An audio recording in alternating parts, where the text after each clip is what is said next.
up on the Steel Feather then, once again. After the unfortunate event at Brulius's private quarters, and after you had looted a rock trader vessel, well, you took out the bridge crew and the rogue trader herself. The others were doing the looting.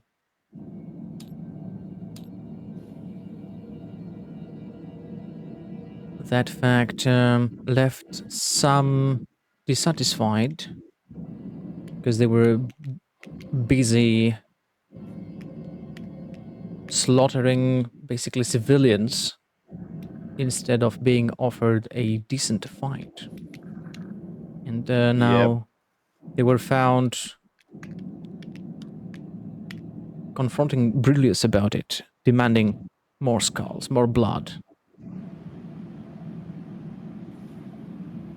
Of course, after Brulius let everybody know about his exploits, about his achievement, there are more individuals that have arrived and are seeking to either join, partake, or in any case, be part of the glorious slaughter.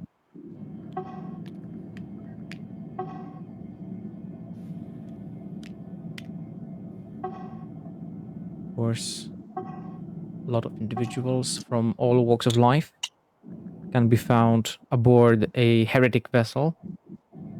In this case, the ones that have arrived are of the Cornite variety. And they find themselves aboard the Steel Feather. Just like you. And what does this individual look like? Valak is so he looks it's a like new, kind of sorry, I'm sorry. It's a new player, right? So Yes. welcome. Oh, thank Haven't you. noticed that. Proceed. Sorry. No, you're all good. No, glad to be here. Yeah, he is hulking, large-looking corn worshiper. Looks like, based on his markings, he looks to be, for those of you be aware, World Eater, which and carrying a giant icon on his back adorned in skulls. He carries two heavy chain axes and a bolter pistol on his hip. His armor is kind of this onyx red color, and where you can see chips, like deep gouges and chips, you can kind of see the white and blue coming through from like lore perspective. That would have been the Warhound's armor, and he looks. I guess he would be in a bit of a daze, but he hears fighting and he's ready to go. And All right. between the many heretics, the many other space marines of all flavors, I'd say for the most part you see other Cornites and Nerglites. For whatever reason, Slanesh worshipping individuals either have left or have had their numbers dwindle lately. You see a sort of a mix in the corner there. What do these individuals look like? Well, you can definitely tell a sorcerer and another red painted space marine and a mortal among them who wants to describe themselves. What does the Cornite Berserker see? Gravelax? Gravlax is a Crimson Course. Currently, he seems to be a Crimson Corsair, though he's probably not part of them anymore, seeing as where how we situated on another warband. His colors are crimson, red, mostly standard equipment.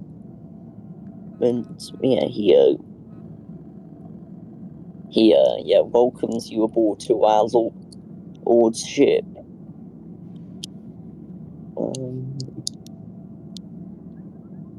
Yep. Mm-hmm. All right. What about the Thousand Suns sorcerer? So standing before you is kind of your stereotypical Thousand Sun Sorcerer.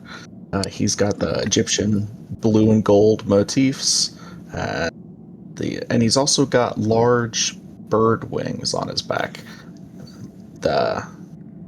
What you see on the model is similar to what they look like, just significantly larger, and he keeps them kind of tucked behind his back whenever he's not using them. Oh, chaos. It'll always get you. Improve you, yes. And the mortal. So between the two towering superhuman figures stands the normal human. Well, not normal human. He is a psyker, powerful psyker dedicated to Zinch. He wears a carapace, full carapace armor, and covered with a cloak of mesh. He has a staff that he uses both for psychic abilities and for walking sometimes, and a holster where a storm bolter is lodged in. He looks like in his 50s, though, because of warp shenanigans and the time distortion that space does on people, you cannot really tell how old he is. It's awesome.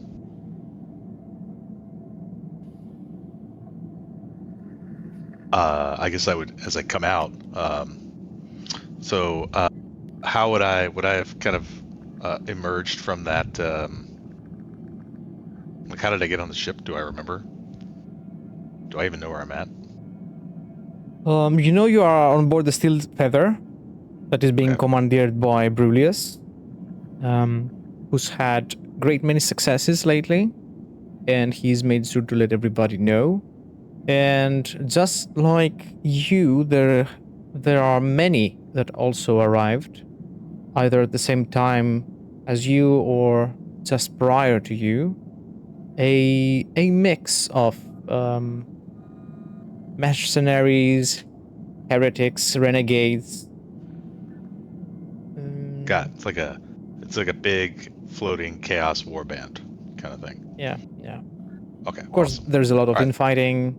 Yeah, naturally. Oh, there will be definitely infighting. Yes, I promise you. All right, then I would look at you. I would look at you three and go, "You."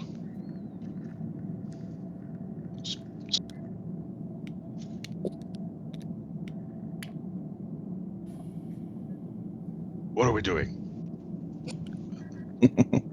At this point, waiting for Brulius to give his next orders once he finishes announcing our presence to the galaxy, because, that was a great plan on his part. Just phenomenal. He looks up at Brulius. Brulius is currently in his chambers back there. Fair enough. Yeah. Oh, that's right. I forgot the disastrous He was attempt to still spy there. on him. Excellent. Oh my god, I love it. Yeah. Does Valek approach to all of us, or just like one individual specifically? He would have stopped here. He's kind of heaving, All right. a little twitchy. But he's not. Oh, he doesn't appear to be aggressive. Okay. He doesn't appear to be aggressive towards you. Okay, we had a twitchy one in the last session, and we were kind of not moving around because we were afraid it was just go crazy in all of us. He doesn't seem psychotic. Stationary, good. baseline psychotic. Good to know. Antioch says, "If it is a fight you're looking for, prepare your weapons, because apparently there will be one big one soon enough. Assuming And that you are. Brulius was telling the truth earlier. He'll walk up to you, and you are.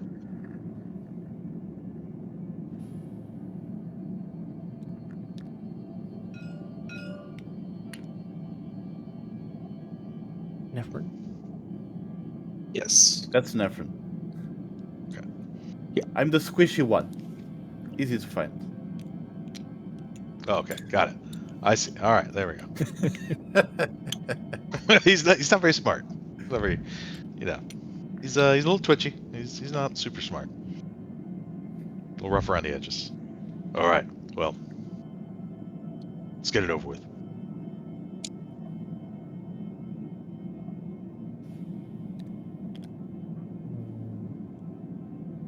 Many humans around this part of the ship were watching as the other core knight gave his speech, demanding that Brulius gives him a proper fight. And some followed him, followed his footsteps, also demanding more things from Brulius. There are a few of them that approach you now that you are all together there. And they are a bit curious. They are a bit defensive in their approach. When you turn to look at them, they instinctively cringe and take a step back. They have seen what a space marine can do.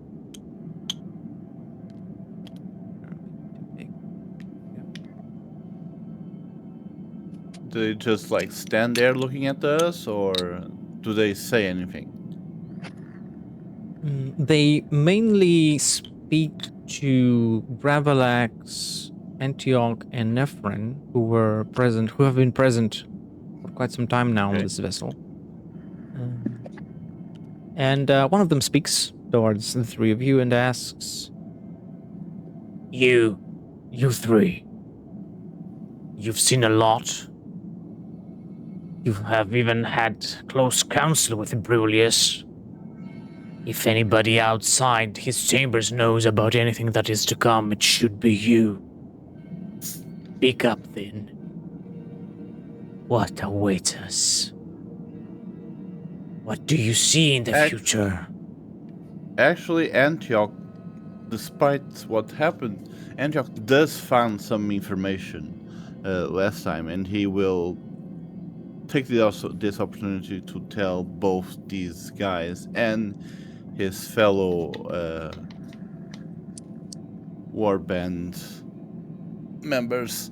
He will say, I have noticed that Brulius and his, I believe, second in command, they were staring at the map, a projection of the galaxy. And from what I was able to discern, it is possible that this vessel will be going to space dominated by Wotan.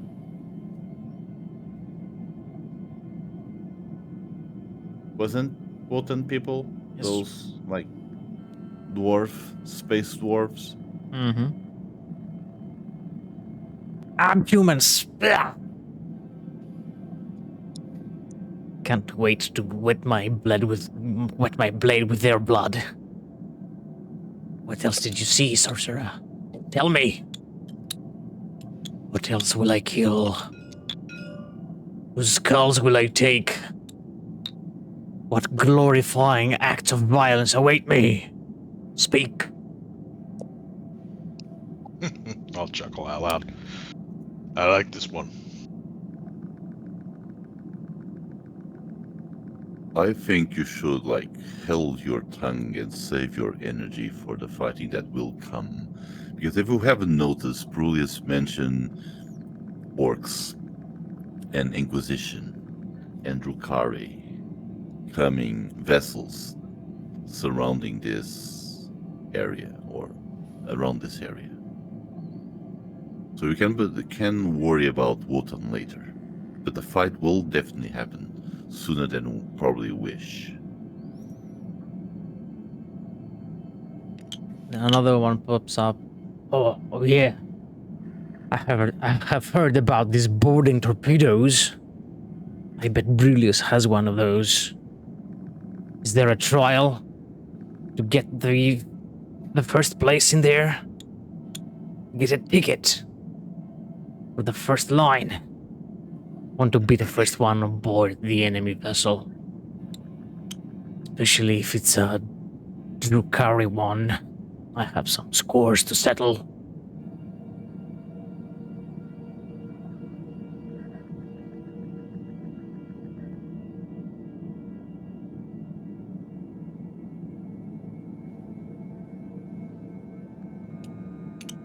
But what if Antioch it is seems a little orcs?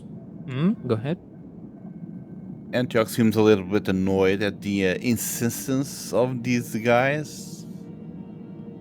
So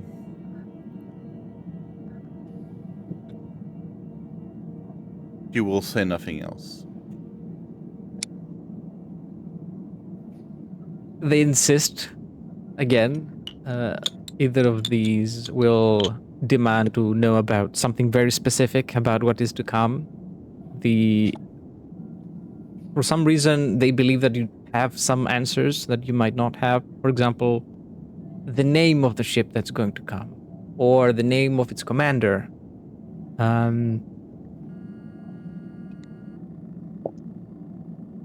If either of them will survive, they will be even satisfied if you give them a sort of riddle as an answer.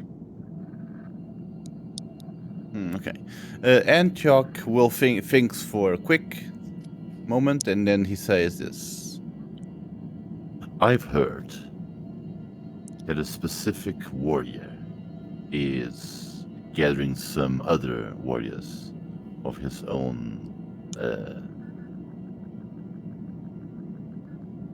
motivation, if you will, and is preparing them to make his own attack on a vessel that comes, independent from Brulius' orders. Still haven't found who it is exactly, but if you would give me some time, I might say who they are.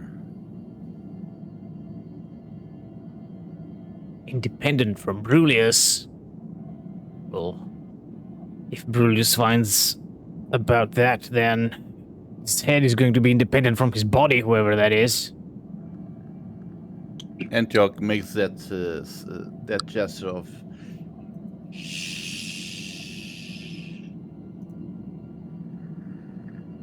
By the way, is there like an arena or something where like groups of people can train, mock or fighting in the ship? There is an arena, yes. The training isn't exactly mock training. Heads do fly off. We know, yeah. Yeah, it's full contact sparring. Full contact. Blood sport. Yeah. The Core Knights, of course, love to participate and watch that.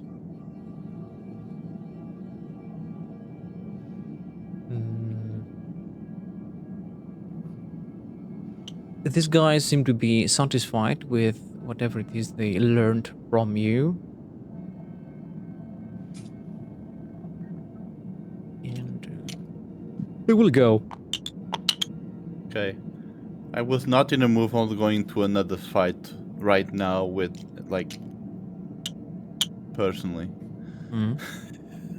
I still haven't... No, I have healed. Yeah, I have healed. What I wanted to do is find or capture 2 normal humans, 2 slaves or something, and find that one space marine that was talking shit about psychers in the earlier session. Remember when Antioch was like not storing, like gathering books and something. And he said, well, On our previous session.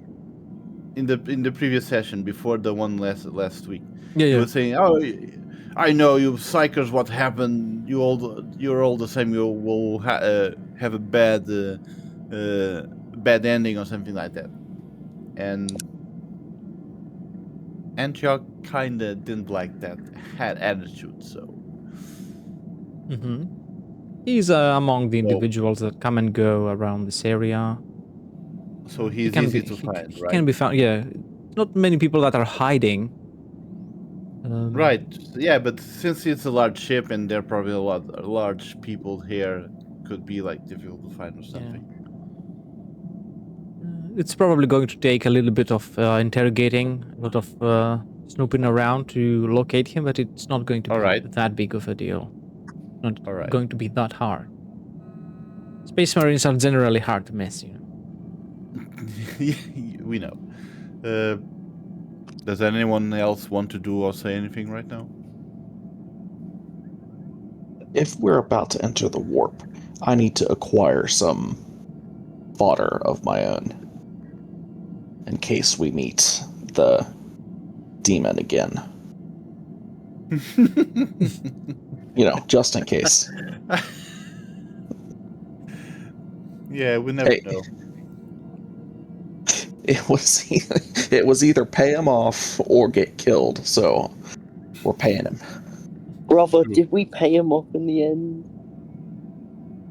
Or You did not, because eventually the Gallerfield activated again. Yeah, but wasn't he just- inside the ship when it activated again? Yeah, but once Think so. it activated, it cut his connection with the warp, so he disappeared. Okay, yeah. Demons cannot stay outside of the warp if Not they like have too long, yeah, so. like an opening or a ritual happening or something like that. Without an anchor. Unless they are possessing someone. Of course, that also happens.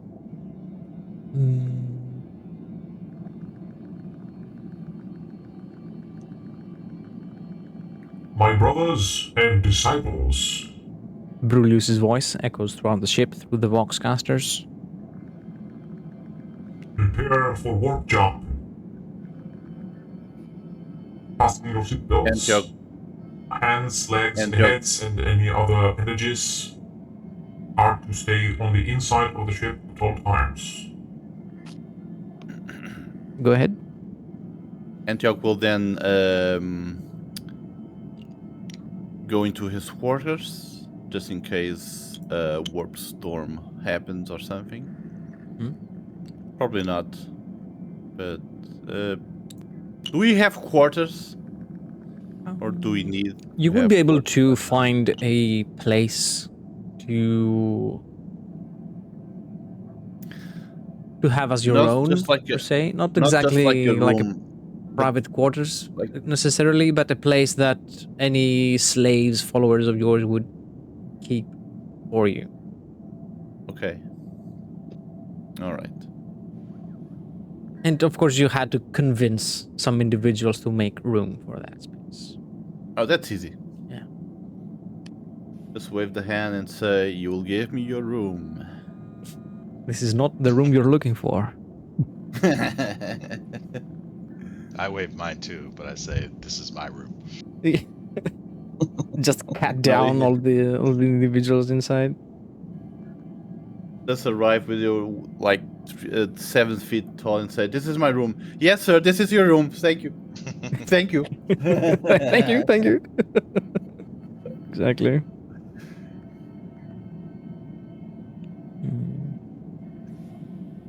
Well, if we're going to warp jump, I'm just itching. I'm like looking for something to do.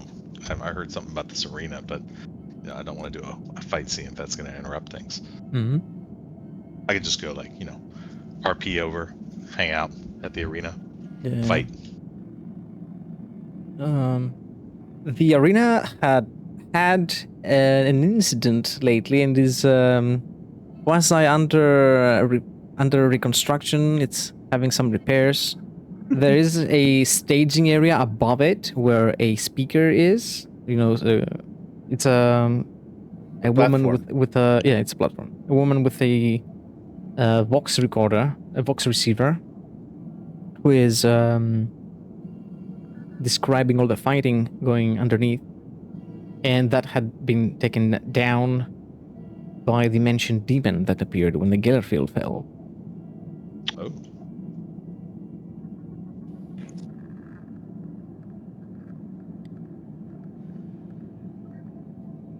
All right.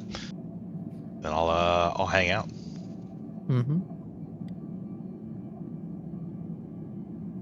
All crew members, prepare for impact. Prepare for impact. Uh-oh. Oh. Or not. And alarms everywhere begin to blare.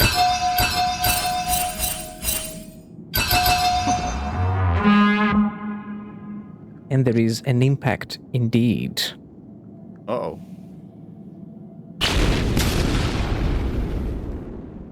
You have your shit rocked out of you, and the room you're in becomes depressurized. Hull breach. Make you persistent over here.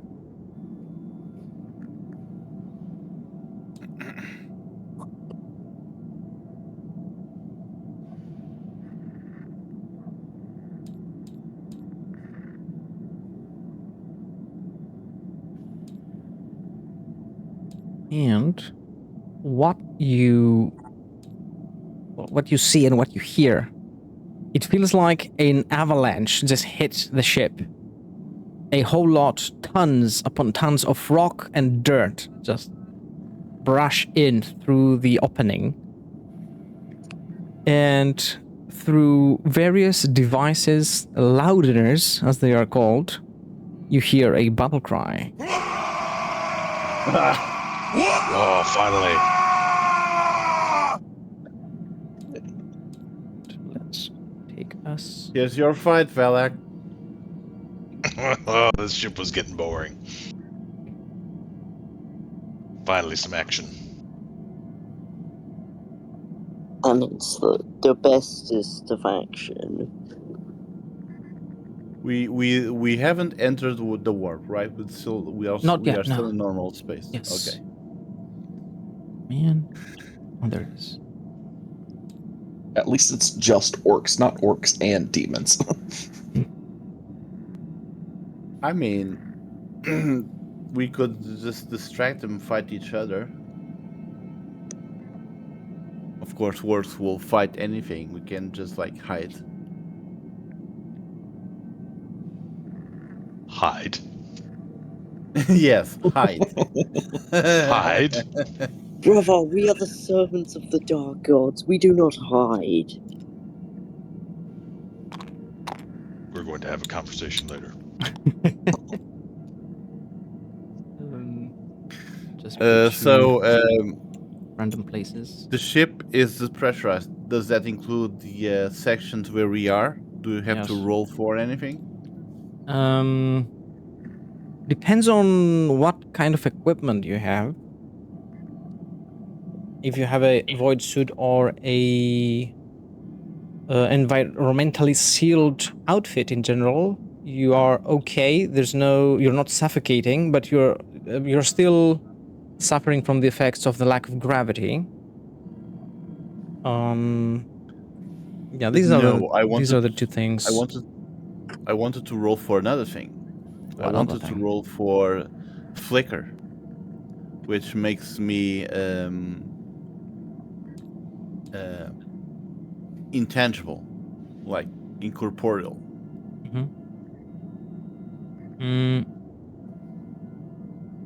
That would negate the effect of the lack of gravity. At least to be able to move to a safer section.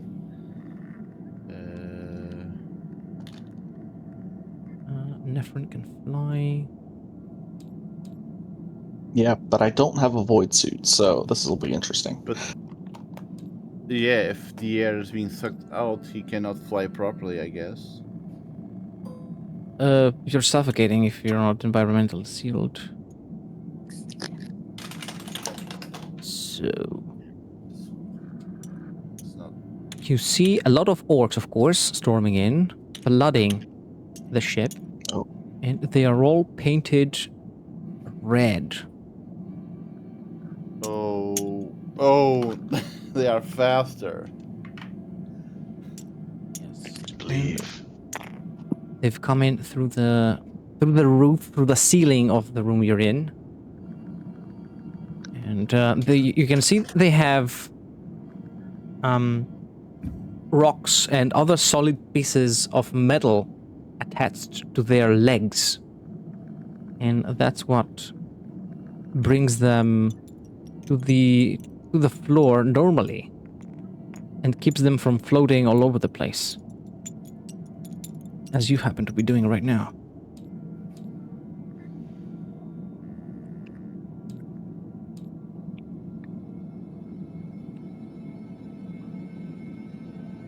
I want some heretics as well. Some dead heretics, of course, killed from the explosion and the impact. Some were sucked out into the void, and you saw their bodies bloat and turn blue, die. Others were lackier and have survived.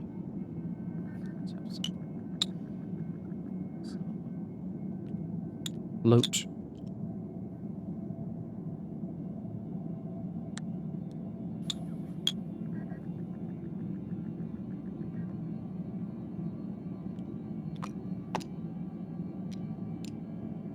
Like that. These are the first orcs that have breached through and are currently running around, well, wrecking everything they see.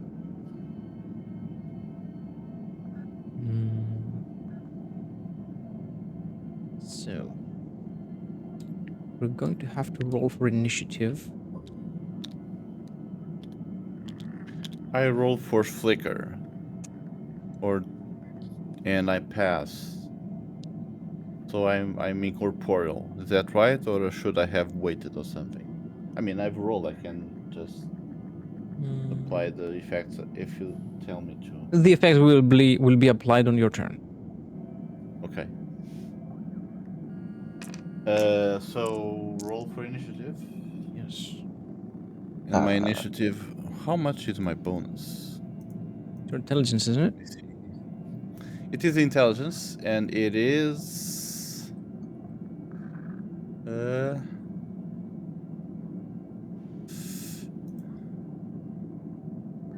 Counters and health. Yes. Okay.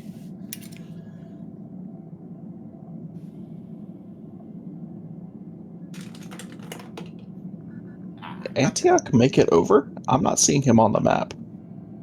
He's on the top of a Is there? pile or something. Okay. Very well hidden. I roll really bad. Actually, I rolled the same roll the last encounter. 12 total. Okay. Gravelax? Yep, sir. Valak? What about your initiative? Yeah, It is a d10 plus your agility modifier.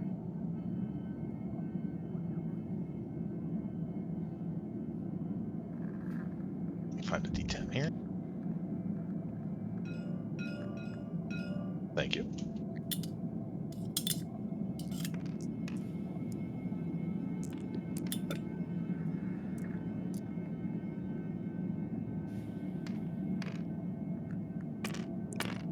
That is a. Agility is low. It's a 6 plus 4. your agility. So Agility is a 10. 42, so that'd be, yeah. That's an 8 for me.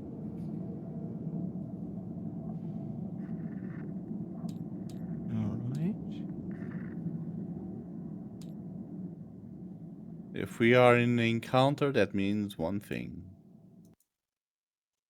Mm.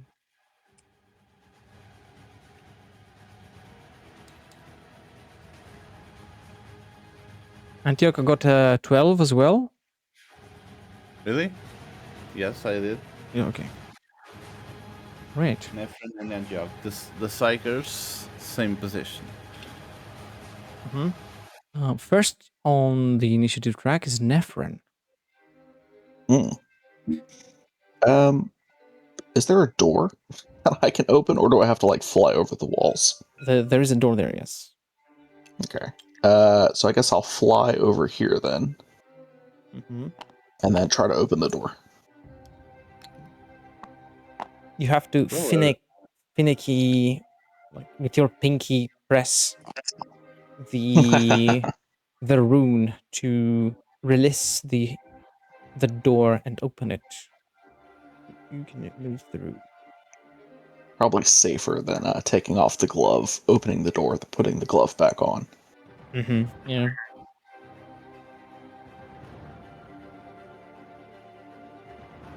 The door opens.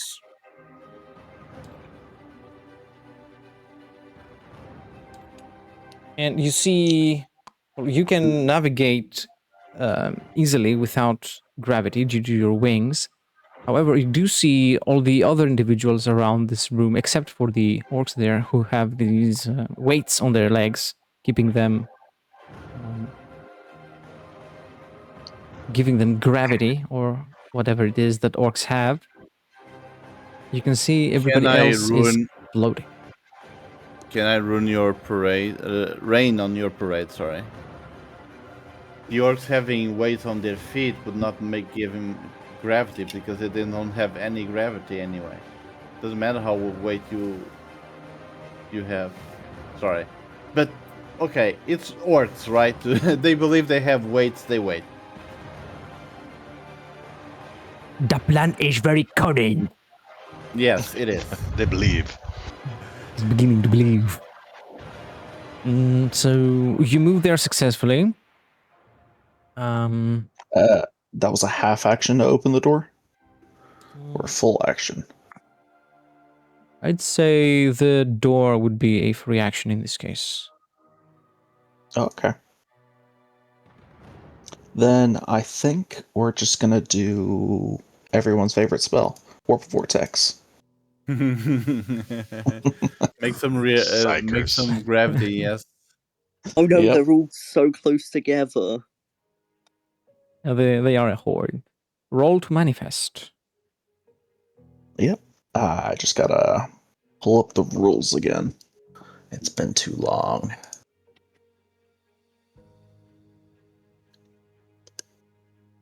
So,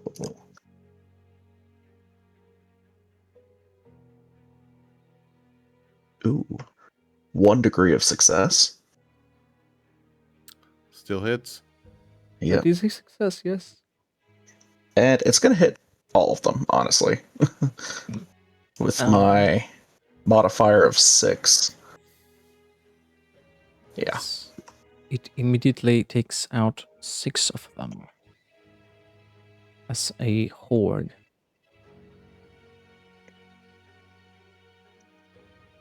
And did they pass their save yet, or have they succeeded?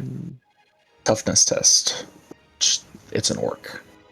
They should be fine. Orcs are pretty tough, yes. They pass. All right. Then they stay where they are. Mm-hmm. And that'll be my turn. In the come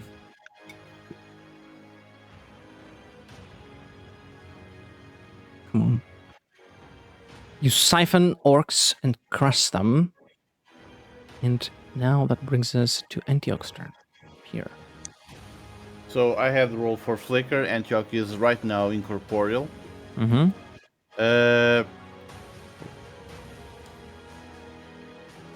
I don't know if I should like.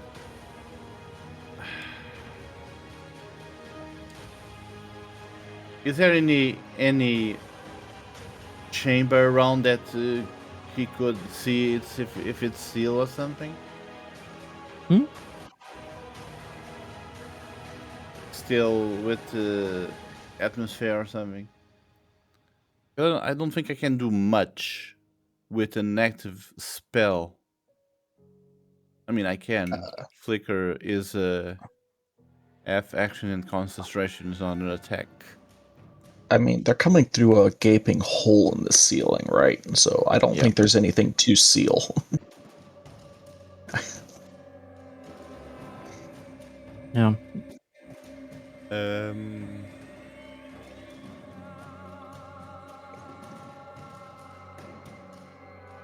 Let me think.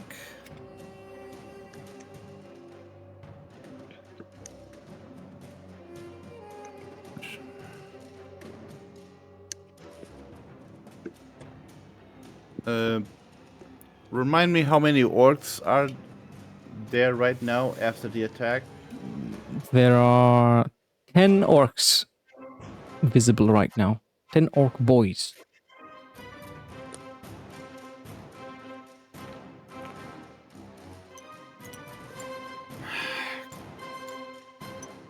Ten.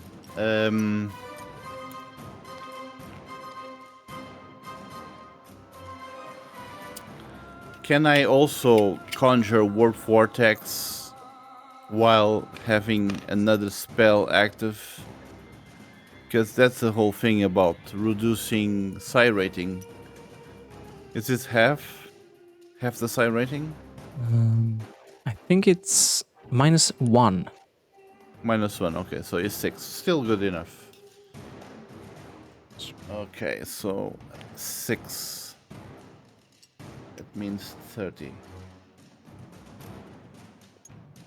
Furniture So, starts flowing. Antioch will conjure Warp Vortex, like kinda not the same position as the other one that Neferin conjured, but a little bit more on the side.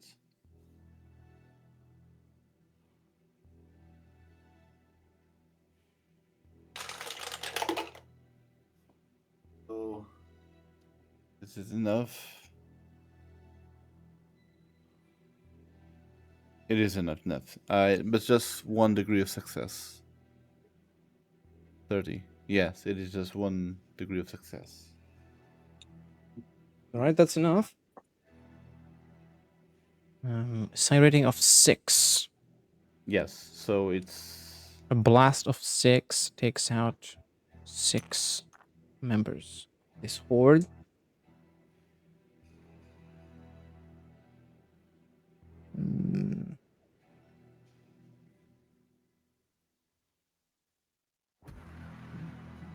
That's my turn. Okay. Now it is the orcs' turn. Oh, yeah. And they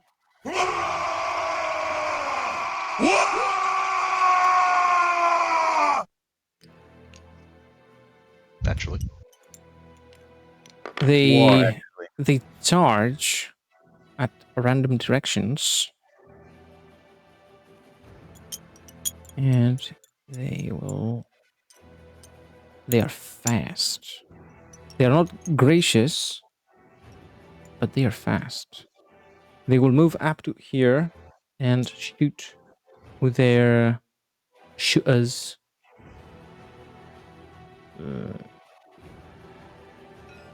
One for every one of these 4. First against Gravelax. Well, it's a miss.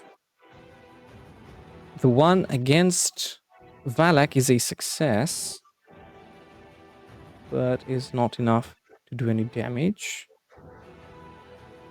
Miss. That's another hit. That's crazy. This heretic here is dead. Got him. Valak. Oh, this is infuriating. Being middle of the air, not being able to do anything, the nails are angry.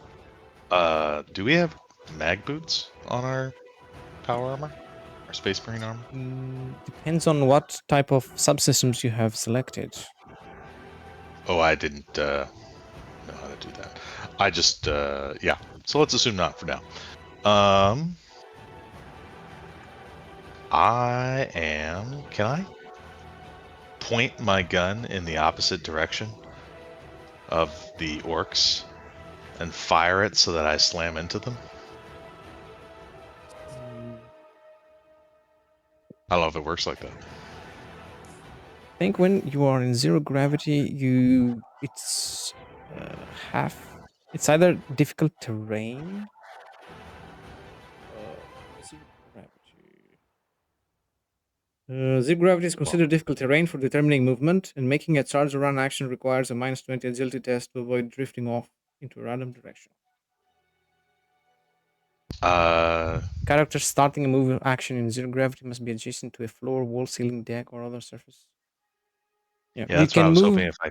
Yeah, it's Go a ahead. difficult terrain, so you have your movement halved, and if you want to charge or run, you have to pass a -20 agility test. Okay, then I'll just try to move there slowly but surely. Mm-hmm. You're using your Gracefully. full action to move. Yeah, I guess so. That would take you to 10 away, 10 inches. That brings you here. Excellent. And then if I can do my frenzy, I'm not sure if that's something. If it's a free action, then you can do it. Yeah, I think it's a free action. yeah, with the symbol, yeah. The orcs are very accepting, very welcoming. They bare their teeth, they swing their choppas around, and they will be taking action on their next turn. Gravelax, it is your turn.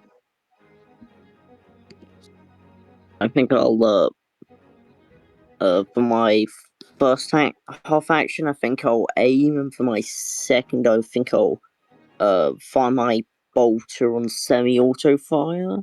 All right. That's gonna be +10, but then there's probably debuffs for dying of asphyxiation while firing a bolter, right? You can survive for a number of rounds equal to your toughness bonus without suffering from suffocation. So we are Okay. still in 0 oxygen. We're not suffocating yet. Okay, yeah. Then I will, fire my bolter. +10 from aiming, +10 from the short distance. That takes it to a regular test, I believe. Wait, that's an 85? Yes.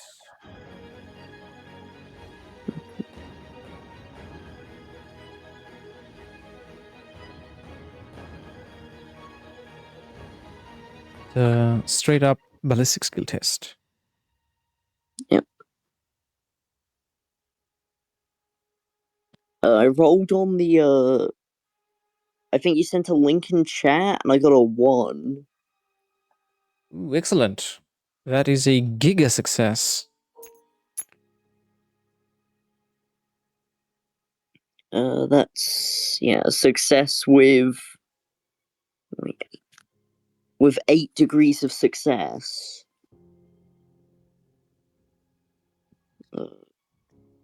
How many shots I've fired? It's an extra hit every 2 extra degrees of success. So I think that's the maximum amount of shots your bolter can score. So Legion bolter is 3. Okay. And because it does explosive damage, that takes out all of them.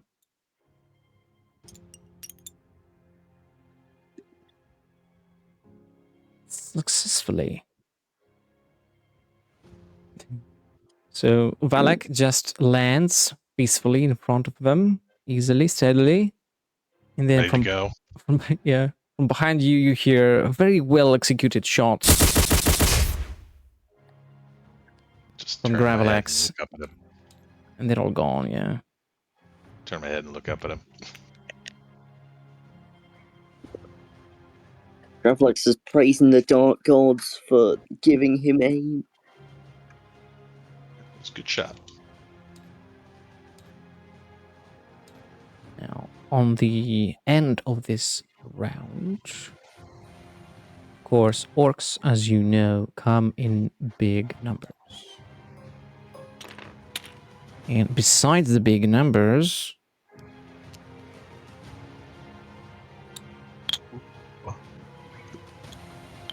they've got toys as well. And there's more boys coming.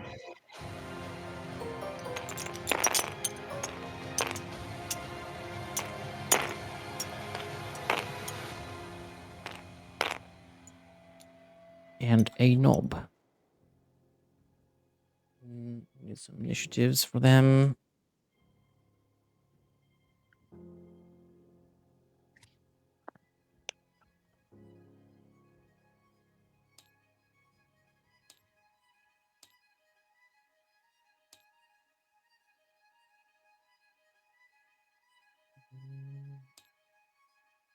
Actually, is that mech exactly where you want to drop him?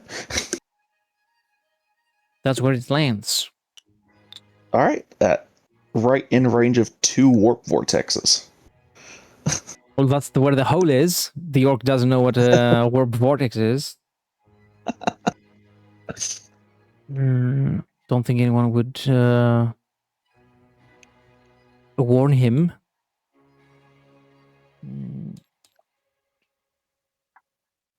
I love the orc mentality. You know, there's a strange hole here that just crushed my comrades. Let's just jump into it.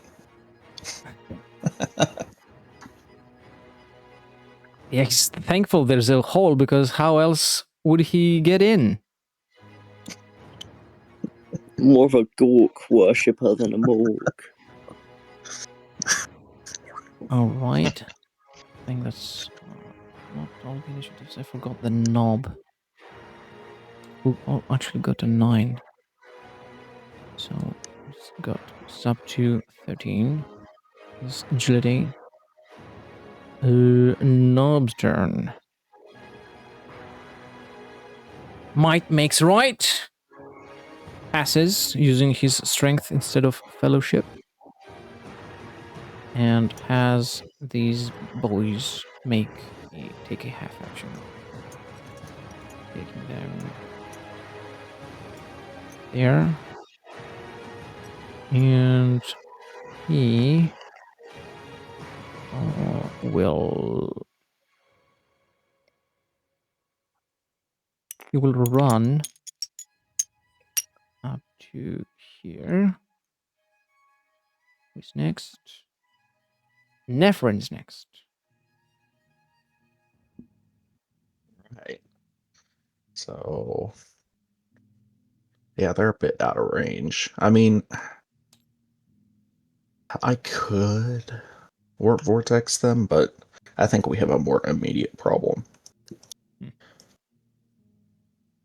So I'm going to Force Storm. All right.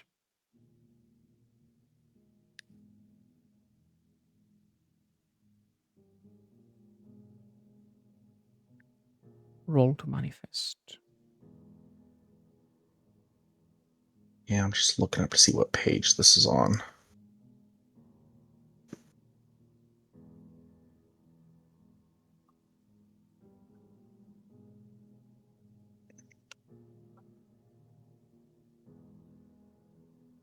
Ooh, 5 degrees of success. All right. Is this full auto or semi-auto? This is a Psychic Storm, which I believe is full auto. Yeah. Killacan is a vehicle. It cannot dodge. Oh, that's really tragic. Because that's a lot of damage. How many attacks is it? Is it 1 per degree of success, I believe? Yes. Okay, so just 5 attacks. I think I entered the formula right. No, I didn't. One exclamation point.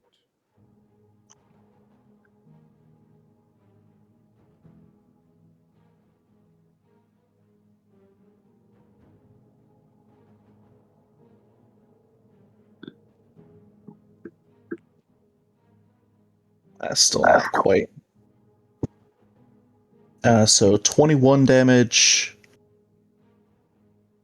21, 26. 26, 23, 20, and 22. No pen. Just straight damage? Straight damage. Straight damage. All right. All impact. Well, it is taking damage. Let me work out how much exactly.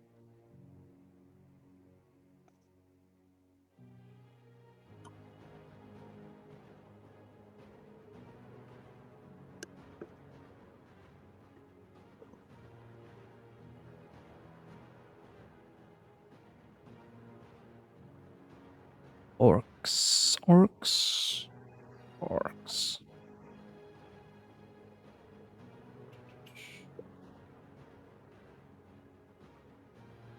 Okay.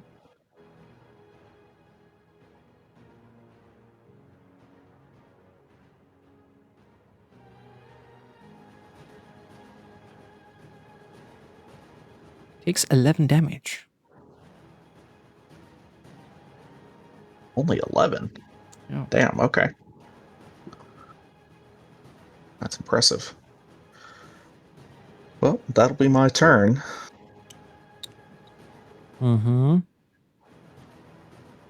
Your bolts do not necessarily bounce off. They get absorbed. The energy burns bits and pieces off it. But you can tell these bits were not having any functionality on this piece of orc artifice. So it continues unbothered. Damaged, but still highly functional. Antioxter.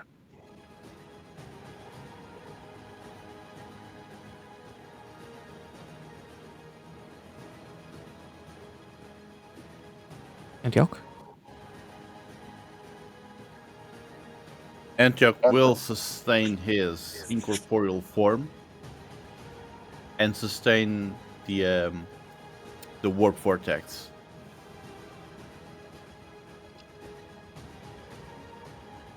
Where is it located exactly? Underneath the Killican? Or sideways?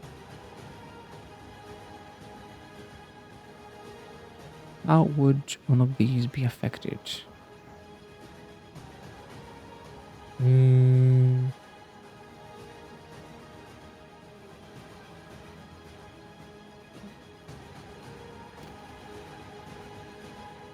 The driver is gonna have to do a pilot test.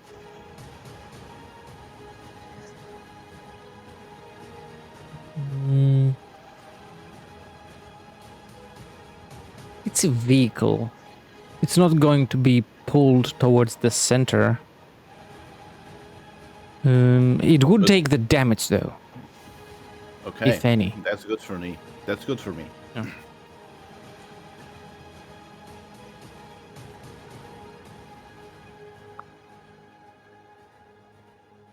Yeah, for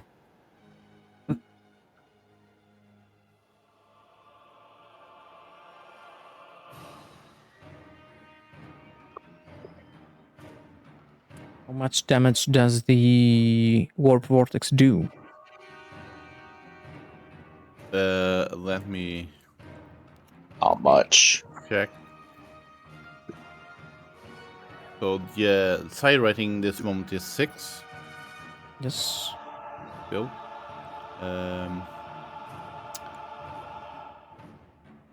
It's 2d10. 2d10. Yes. Okay, So- then roll the 2d10s. And Nephron, if you are also concentrating on the vortex, you can roll them as well. No, I forgot to mention it, so I'll just say I dropped concentration. Alright. I rolled an 8 in both rolls, so it's a total of 16. That does no damage to the vehicle. It has an At armor all? None? at all, yeah. It has an Phew. armor of 20. Oh, Oh, Okay. wow. She you're still concentrating on both the vortex and the vortex. Flicker, yes, that's The my vortex turn. and the flickering. I cannot... The flickering. I cannot even move. I don't need to move, actually. Or do I? Both are. Is it an action to concentrate on them? I think you use the Half an- highest of these, highest of the concentrating powers when you concentrate on something. So you would use a half action to concentrate on both of them, since both are a half action. So both are sustainable. Half action to conjure them. Sustainable, yes. The warp vortex is a half action too. But the let me just check. The flicker concentration sustain is a free action, so I can walk. I still can move, not walk, not here. Yeah. So I just like move into a better position to see the battlefields. Right. Okay. That's my turn.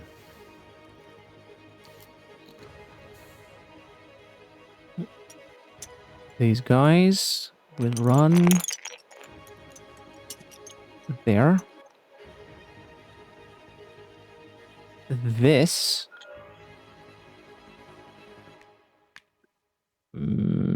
will, as a vehicle, first of all, move.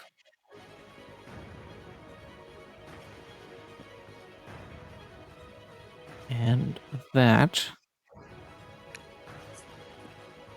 is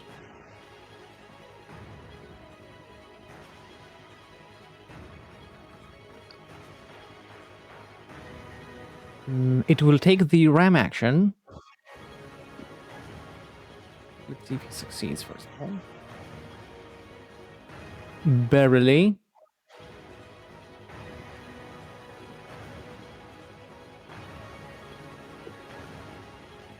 You can attempt to dodge that, I say.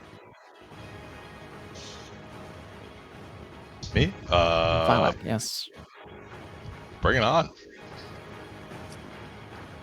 No dodge. If there's a way to brace it, I'll take it.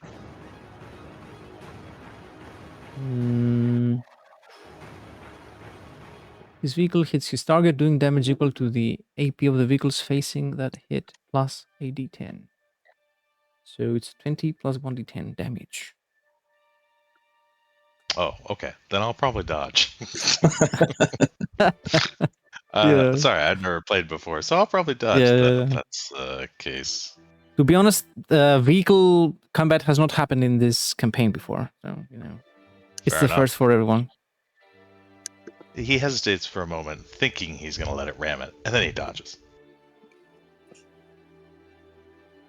Roll the dodge test.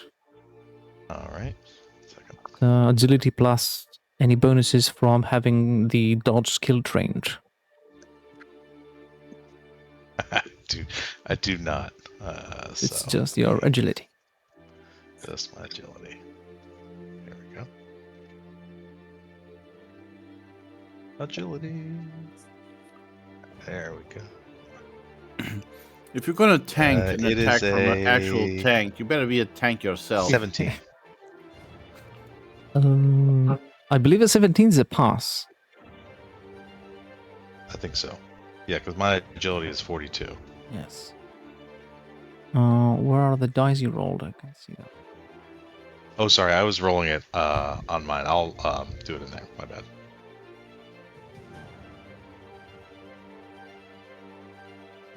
I just have a little app on my computer that I rolled it with. Okay. I mean, you can always use the Discord if you want. Yeah, there's 3 options for dice. Is that the Rollmeister? Yes. The dice surf. The dice surf on the category we're in. Okay. And how do you do it? I've never. It's the pinned message. On the pinned messages, you can see a command. You replace the first 100 or the X in the instance with your target number. In this case, your agility characteristic. Mine would be a 42. So. So instead of X, you type 42, press enter, and then it will immediately print out your degrees of success or failure, whatever the case may be. So it'd be R. Sorry, I'm slow here. So it'd be R 100 instead of 100. I put 42. Instead of the X. Oh, I must have grabbed the wrong thing. Sorry. We'll just do it in here from here on out. Okay, yeah. Is this a D100? Yes.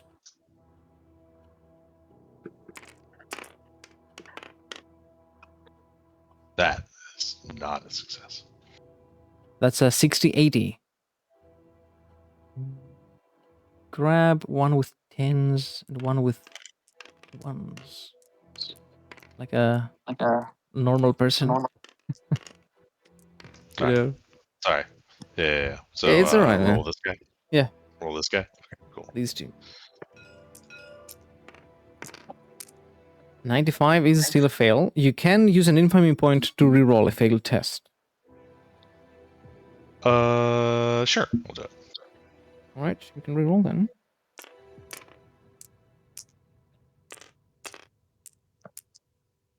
Uh, 94 is a fail still. Okay. Gods have spoken. The gods do not will it for you, my friend. It's fine. Corn doesn't want me moving. He just wants me staying. Yeah. So I roll the d10 and you take a total of 25. Could you Which show the is- roll again, please? The dice again, please. Well- Is it 94? Yeah. It's 64. Wait, no. Oh, you're right. 94. No, I was seeing the 9 wrong. That's why. 25, which is mitigated by your toughness and your armor on the body location. My toughness is 11, and then my armor is find it. All Space Marine armor is 8, unless you take enhanced armor as a modification. Then it makes it 10. That'd be 8 then. So 19. 19. You take 6 wounds. Space Marine Army just 8? Space Marine armor by default is 8, yes.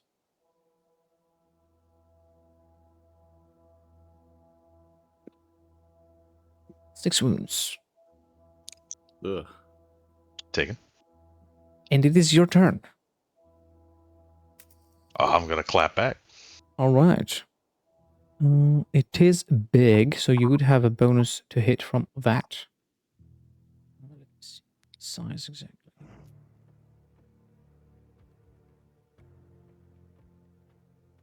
My weapon skill is a 55.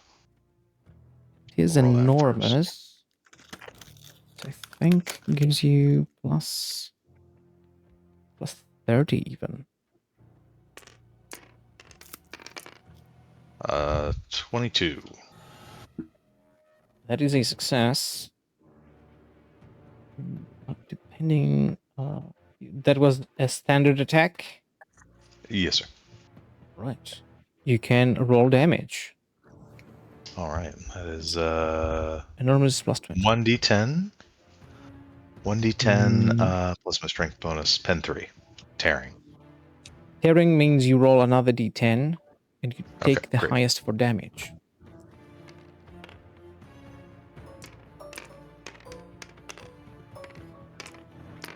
Eight or 6. I'll take the 8. So we take the 8. You're using a chain axe, Legion chain axe.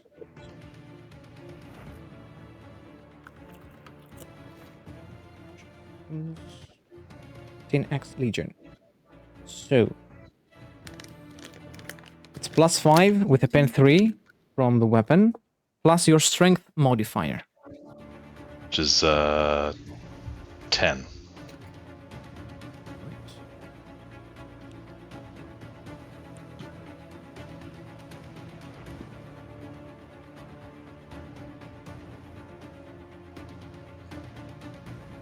My brain's overloaded. You rolled an 8.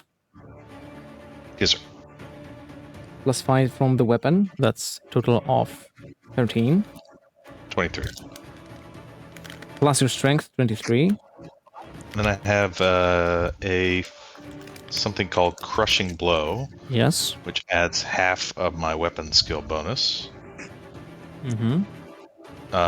which is 5, so we'll call it 2 more. 25. And +3 from the pen. Total of 28. 8 damage goes through. And takes Nice. the killer can down to 19 damage taken. What's the integrity on it? Well, it's not looking good at all. Whatever part it was that you chopped to pieces had some functionality, and it's now not working as intended, if it ever was, for that matter. A standard attack is a half action. Okay, then I will attack again. That's what I'm good at. Of course. Attack again. All right. It's my With your dice set, offhand weapon. which is another chain axe. Excellent. Rinse and repeat then. That probably does not hit unless That does not. 81. That is a fail weapon skill test. Your attack misses. The teeth of your chain axe get clogged with wires, bits and pieces from the killer can, and it's just a club, a heavy club that does not work against the killer can in this instance. Fair enough. Gravelex's turn. I'm thinking I'll make a cold shot on the killer cans. I don't know if it's from which perspective the right and left arm is, but the one with the massive massive melee weapon. I see. I might make a cold shot with my bolters to see if I can. Normally, a cold shot is -20, I think. Yes, but I do have. What's it called? I do have. Crack shot. And also sharpshooter. Excellent. So that means negate it's a penalty, I think. And because of other circumstances, you have a +10 to hit. Okay, so that's a 75 to hit.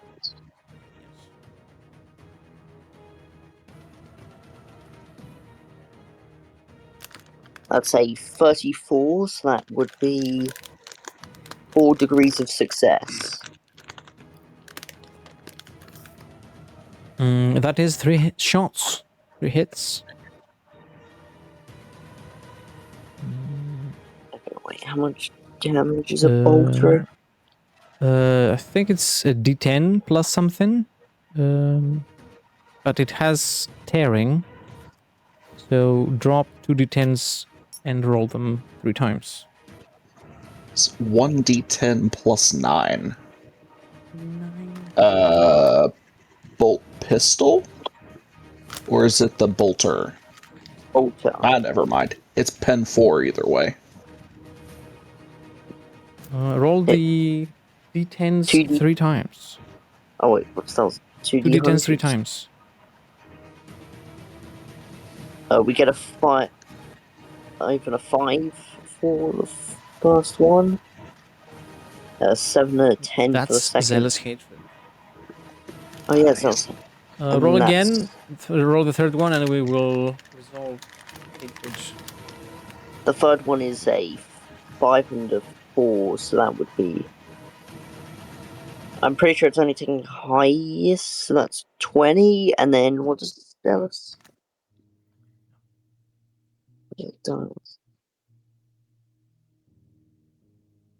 It's another ballistic skill test with the same modifiers. So plus 10 again. Okay.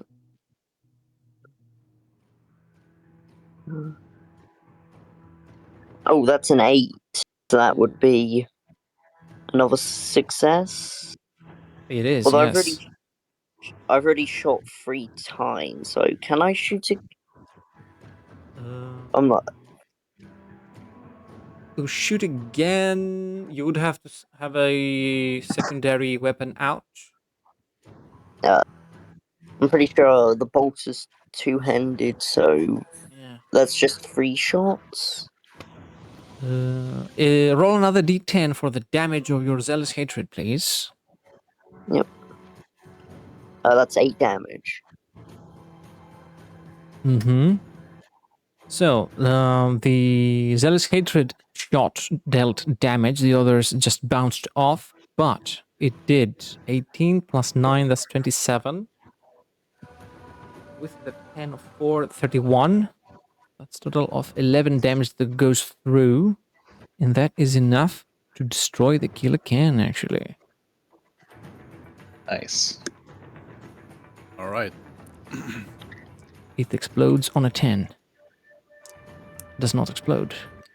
I have no idea how I managed to kill it through the arm, but I'm Well, not complaining. You shot the fuselage and it just exploded, but from the back side.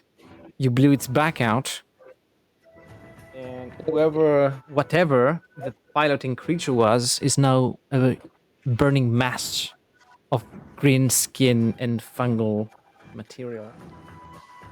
I mean, work equipment is as dangerous to all enemies as to themselves. So You probably hit a secret hidden button it had to self-immolate. do not. That says do not press.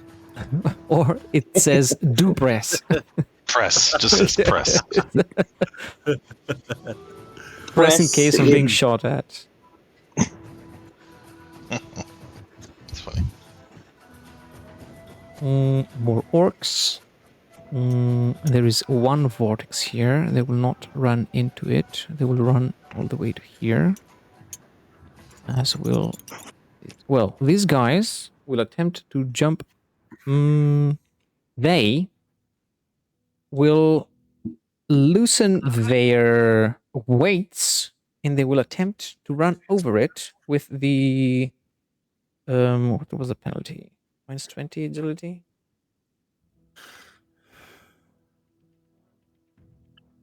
Gravity. Minus 20, yes. They will attempt to jump over the vortex with the minus 20 agility test. No, it's just challenging. Yes. The minus 20 is if they try to shoot through it. Now that they have failed to vault over it, they fall in it. They attempt to walk through it. Let's see. And they now have to do the challenging toughness test. It's Antioch's vortex. And they will fail. So 6 of them will go down. And the others will move as far as they could. I think I've moved them a bit too far. But I don't care. It is the knob's turn. That's 9. Runs up to here and starts bellowing.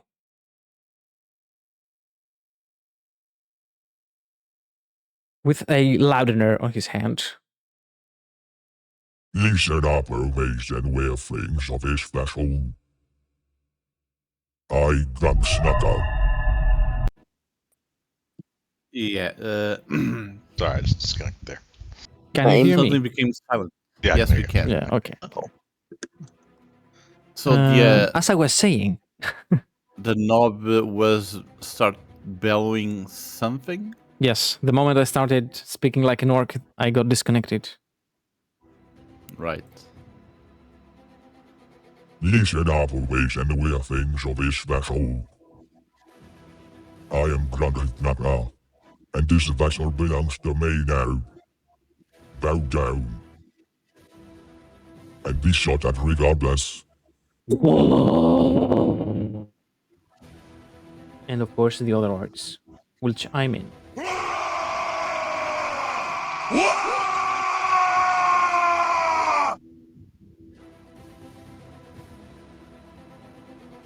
And this is the start of our third turn.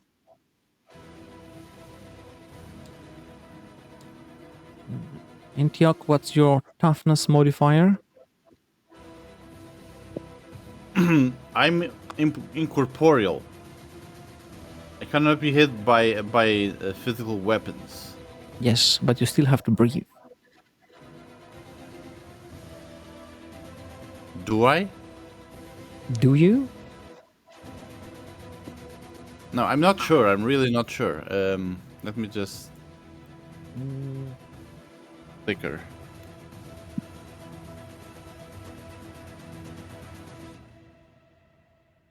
Come on.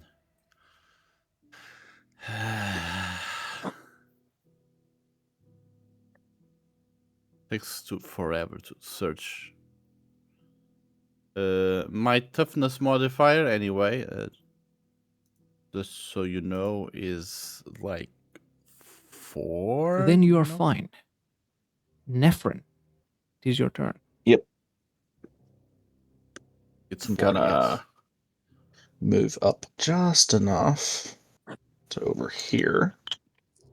That should... Yeah, he's just in range now. We're gonna try Force Storm again.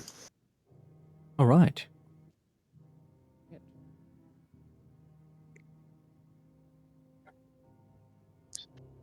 Versus 81. Mind bullets. That's 4 degrees of success. The orc. You're shooting the knob, right? Yes.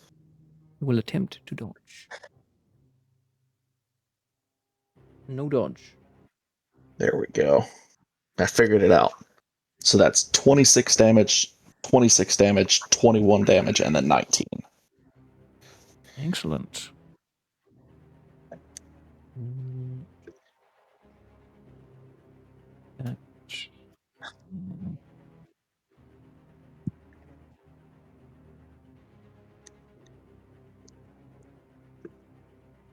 That is enough to kill the knob. Oh. Oh, okay. I thought it was like a difficult one or something. So did I. Oh my god, he was like talking such a big game about how like Well, he's not a vehicle. He Yeah, but, thought like- he was important. How about that? He believed. Yeah. Yeah. I Okay, mean, that'll be my turn, though. 4 hits with 20 damage a pop would kill anyone. Pretty much. Yeah, Force Storm is kind of cracked, honestly. Yeah.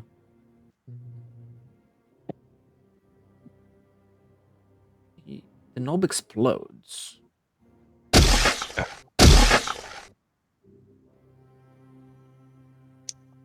And his brains and any other kind of organs he had flutter down to the rest of the orcs.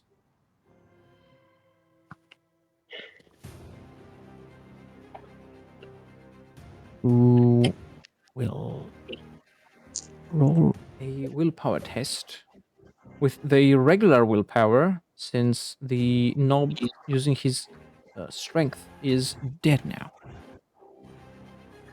and they pass.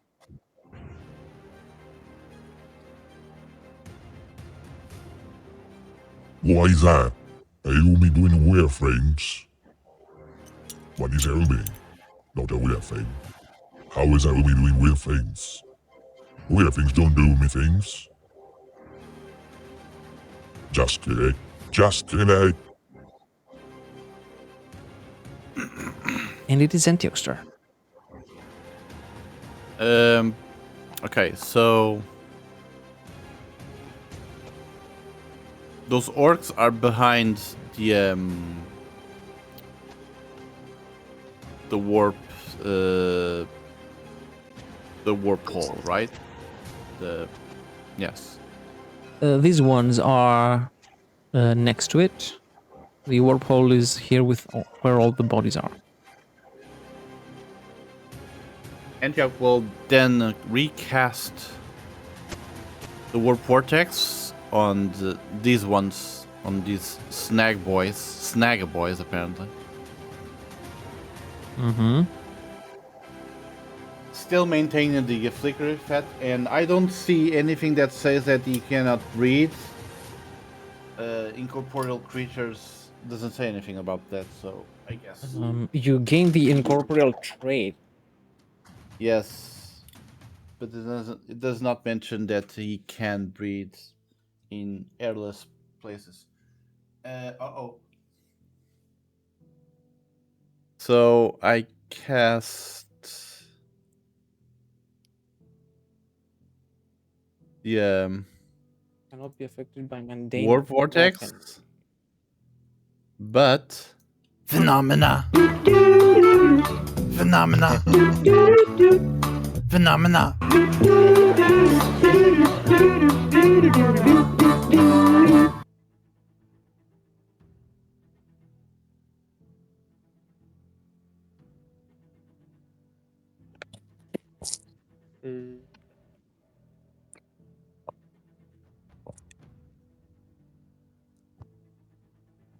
It doesn't say anything about your normal vitals.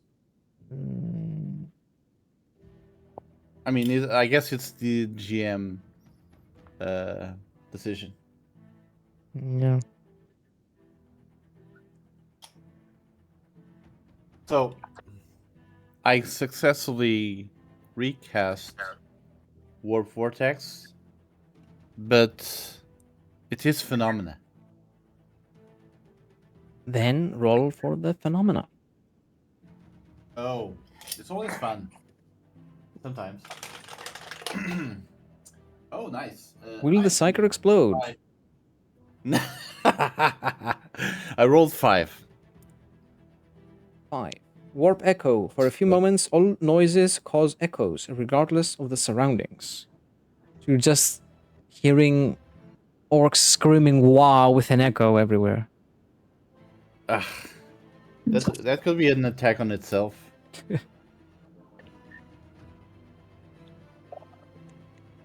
So, but the warp vortex is recast, and Xenohorde, right? What? Sorry? Is that a horde? That's a horde, right? These two are hordes, yes. Mm-hmm. So right in the middle. Well, all of them? Okay. Yeah, Nice. these are two separate hordes. They were small hordes. Okay. And that is a half action to cast that. It is, and I think that's the only thing I'm going to do. Mm-hmm.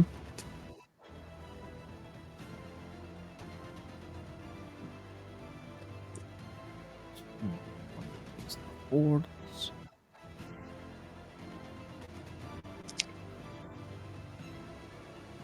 It's them who will charge. They will attack.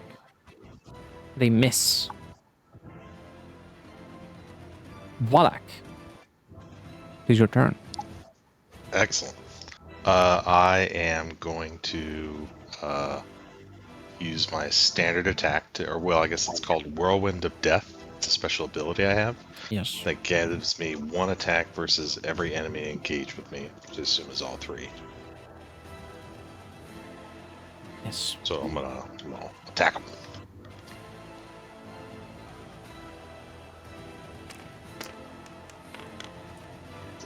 $27. My weapon skill is a 55. I don't know if there are any pluses or negatives to it. No. Standard attack. Well, fighting against a horde. You roll a weapon skill test. It's not an attack necessarily. And depending on your degrees of success, you do that much damage to it. So.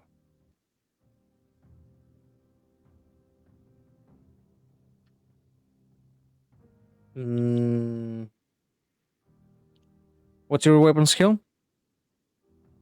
55. Mm-hmm. So, because you're a space marine, you do even more damage against hordes. So you kill all of them. You chop them down.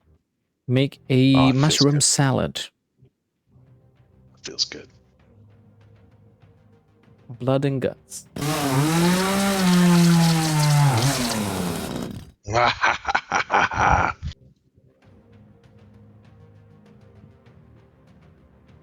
And that is all the orcs present.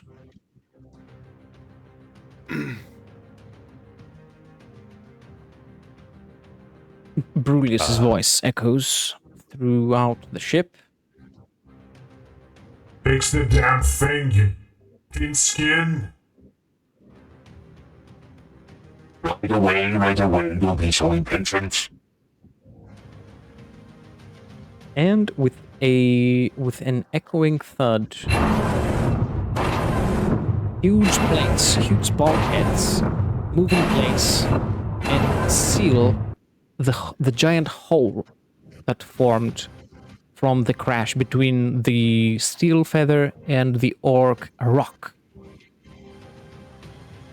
Was this the only hole in the hole, or there were more? There were more throughout the ship. One by one, Okay. they begin to close, and the greenskins begin to be killed. One by one, they are eliminated. And the rock they were using as a vessel is now drifting across the void, aimlessly, unassisted. Gods know where to. Antioch will graciously float down into the ground and release the flicker spell. A corpse Becoming lands physical next to Nephron. Oh Graphics yeah, is gonna fall down like a does broom. the gravity reactivate it again? Yes. Okay. What were you saying, Gravelax? Sorry? Gravlax falls down like a brick. Yeah. Correct.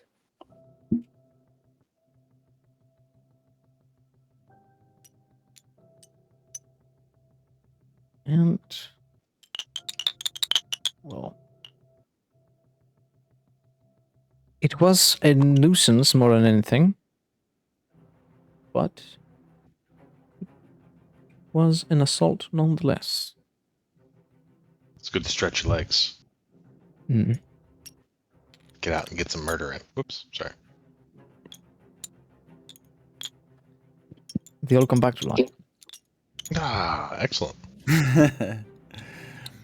I'm going to be a little bit meta here, but Antioch says to Valak, "Welcome to Black Crusade." Roll credits. Turn and just look at you. Thank you, sorcerer.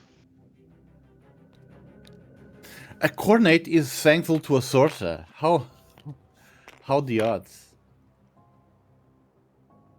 Okay, what's He next? has a weird respect for them.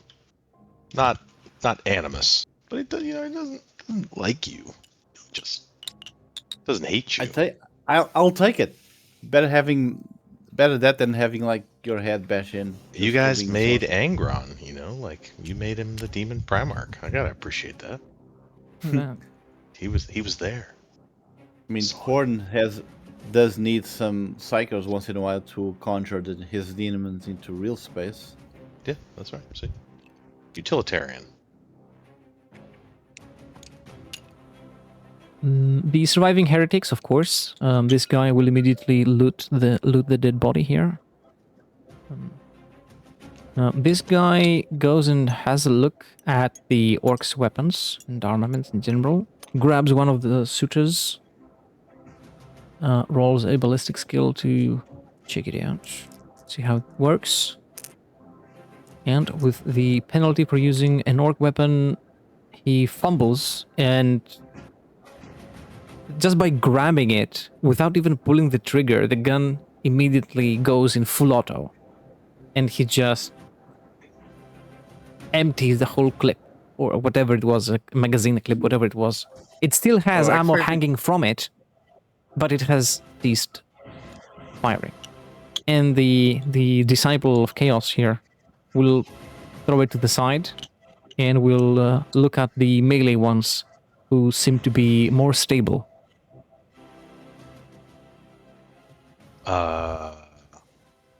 I will look at him though and be like, "What are you doing?" I'm gonna start stomping towards him. Me? Nothing. Just hanging around. For a moment, I thought you were going to explode or something. The weapon. I was hoping he'd shoot And himself. take the man with him. Mm. With it.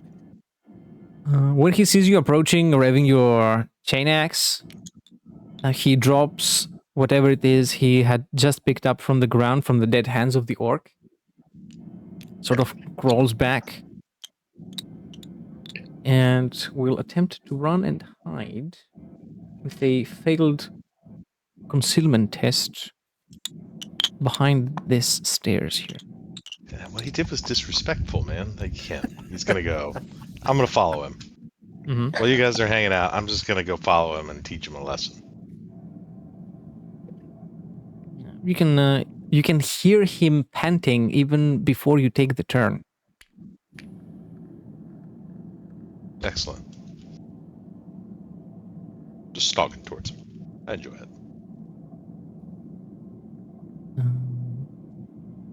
He attempts to hide better, deeper, if that is even possible. But still, he's right there. Yeah, I'm gonna pick him up and split him in two with my chain axe. Successfully.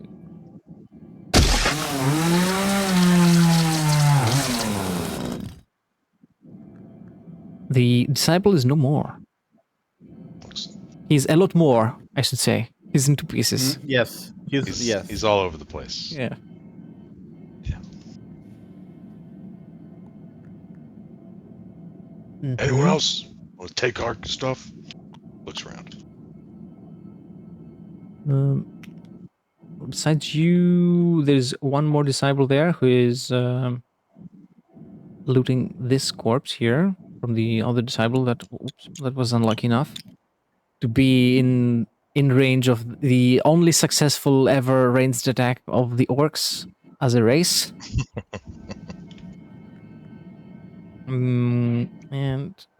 Also disrespectful. Well, eventually I'm gonna make my way over there. Overtime. Right.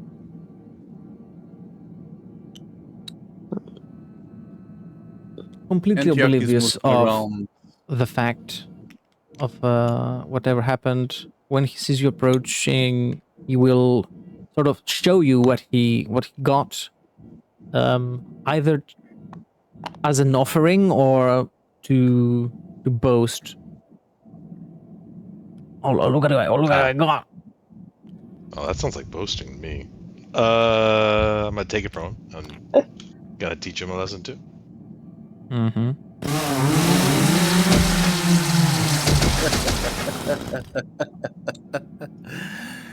Very good. That sounds like boasting to me. I have to teach you a lesson too. Yeah, right. Boasting.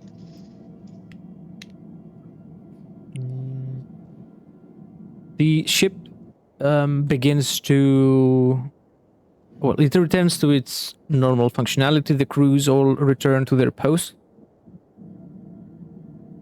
Heresy begins to spread again.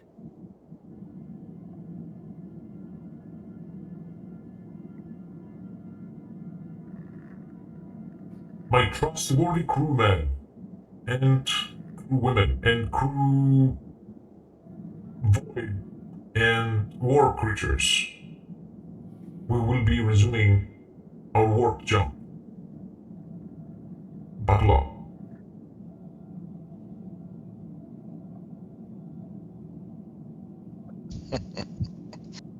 While Very he's eloquent. doing this, Mm-hmm. you can go. I wasn't gonna say anything. Oh, I thought Valak was saying something. I just said very eloquent. Oh, yeah, he is. While this is happening and we're beginning our translation into warp space, I'm going to go and hunt down, I'd say, a handful of hopefully surviving members of the rogue trader fleet and take the slaves as my own, just in case. Haven't we took them already? Oh, I wasn't sure if we had time because the orcs.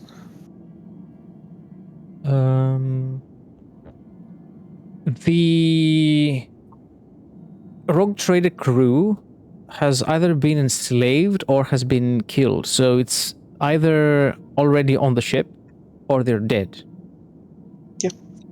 So I'm just going to go apprehend, so claim myself a handful of slaves. I see. And if anyone argues, well, I'm a space marine. What are they going to argue with? Roll an infamy test with the plus 20. Oh, well, that at least gives me a chance. Mm-hmm.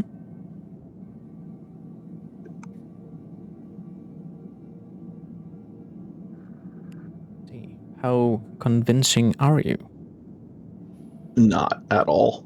Not that much. No. Someone else claims these mortals for himself. Do you want me to claim them? I still have high infamy, not as high as it used to be. But if you want, I just need a few. I will need a couple for a few specific reasons.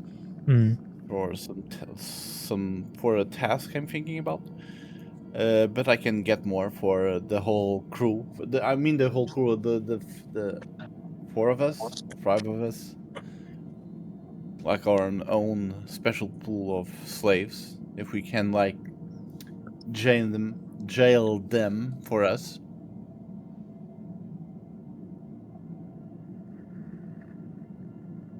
Okay, so an infamy test again with the plus 10, not a plus 20, over the same individuals.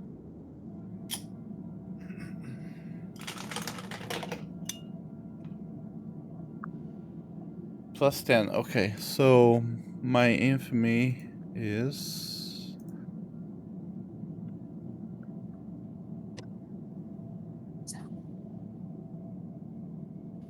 Okay, I pass. With plus 10, I pass. Roll a 67, but with my infamy is 65, but plus 10 is a pass. Right.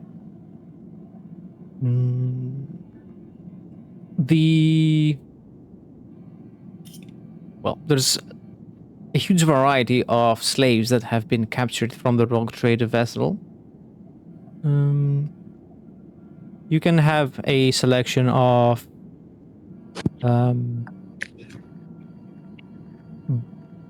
battle-capable slaves. Others were imperial agents, meaning serfs of all kinds.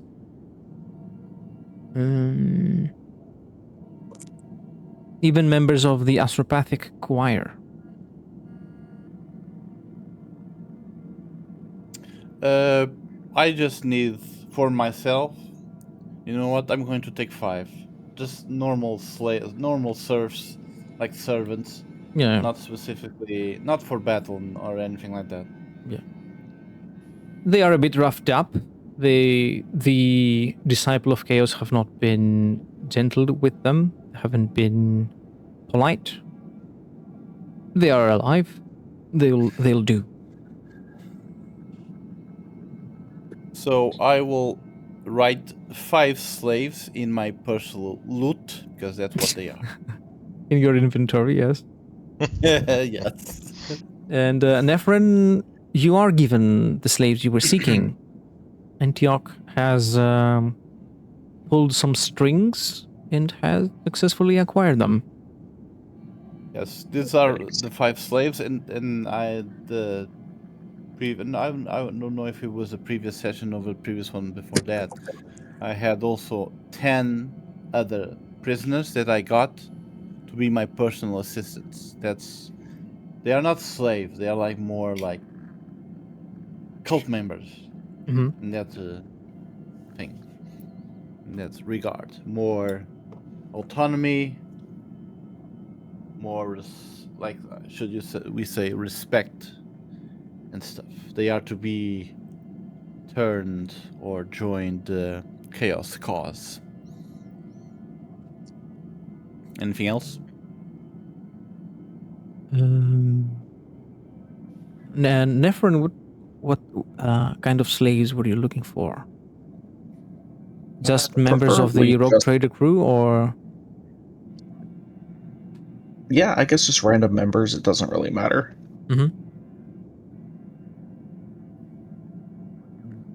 you do acquire them? Perfect. Yeah. Just in case. I get the feeling that demon's going to come back.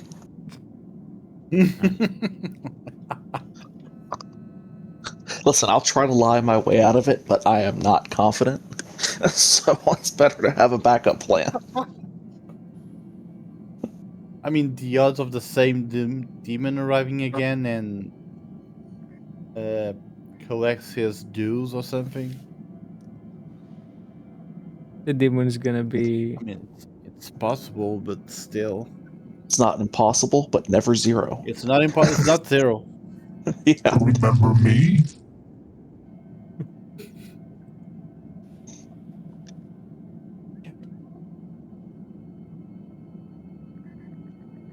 Initiating translation into the warp, then.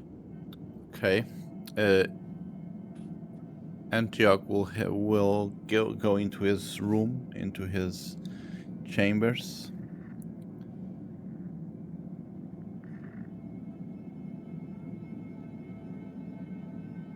Right.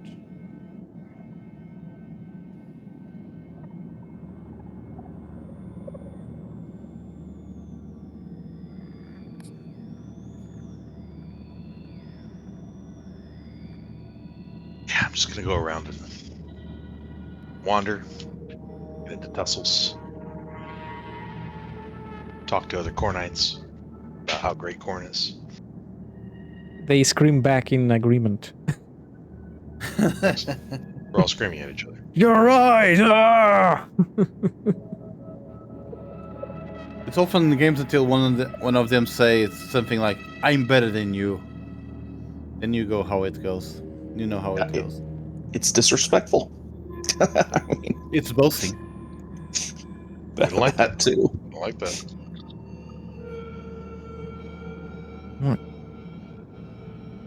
You can feel the shock from entering the warp. Of course, the Gellerfield does function No. this time. Now it's the sock. Sorry. There are socks everywhere. Yeah, the Gellerfield has the shape of a sock.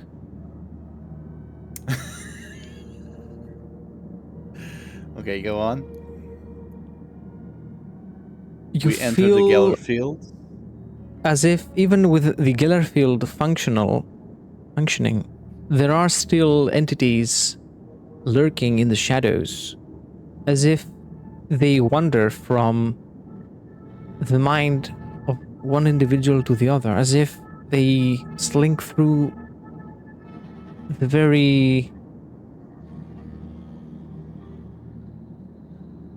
their very cognition, their senses, through their consciousness.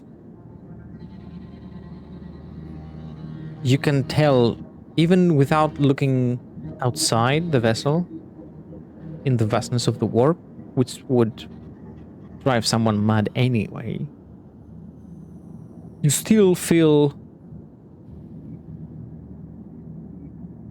that there is a very thin film that keeps you from the materium. The danger is palpable. You are in a very vulnerable bubble of safety within hell itself, as some people say.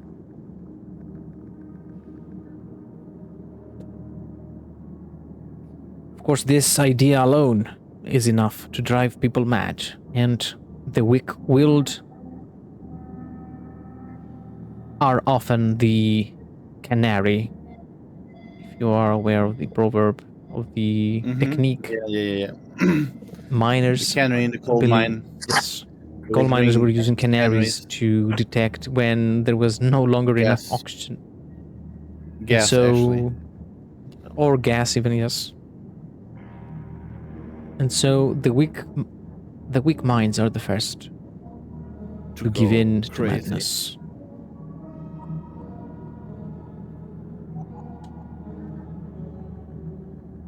It is going to be a full week in the warp. A full week? Yes. And Promises, do we have like warp storm around or something?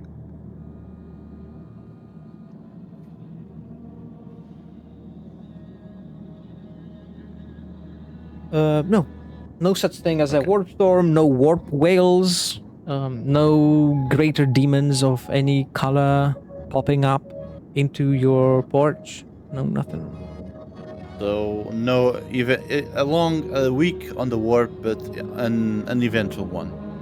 An Yes. eventful. An uneventful Okay. one.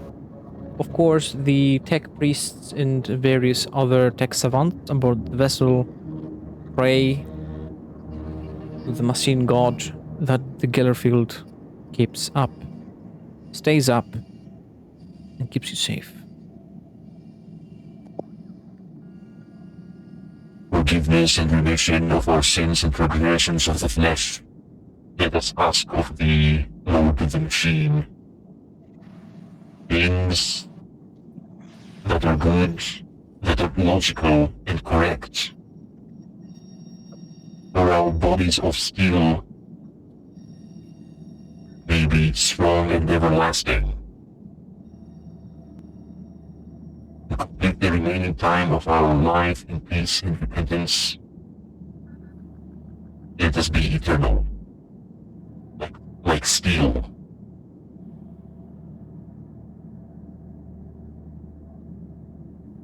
And it is questionable if their prayers had any effect. Nonetheless, the Gellerfield stays functional.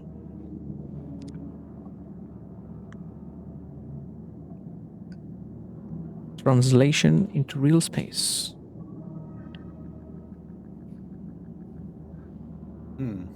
For a week in the warp, how much did we travel? Guess we're gonna find out. Again, you tear a hole into real space. Your vessel escapes the warp and makes its way, slinks out, and is now in the void, in the cold emptiness of the void.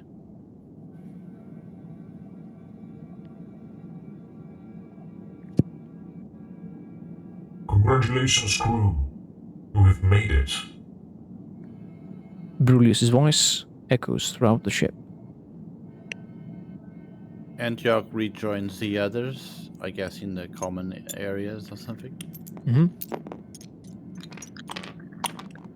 The question is, where have we made it? Because I've kind of forgotten, or maybe you just didn't tell us.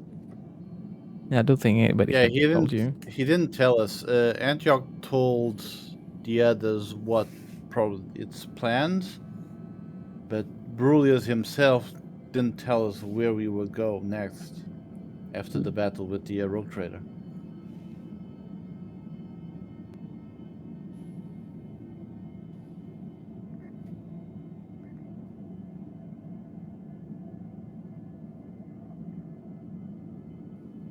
I'm gonna check one of the windows to see what what kind of system we've made it to. Like, if there's any like planets or stars in the area.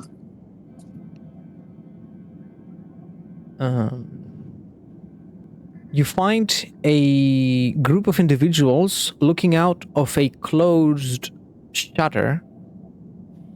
You press the rune and it opens, allowing you to see through the protective clear glass into the emptiness of the void.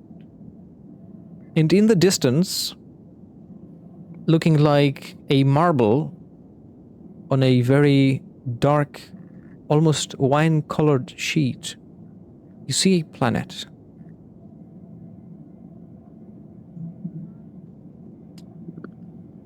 It is a brownish, beige-colored planet.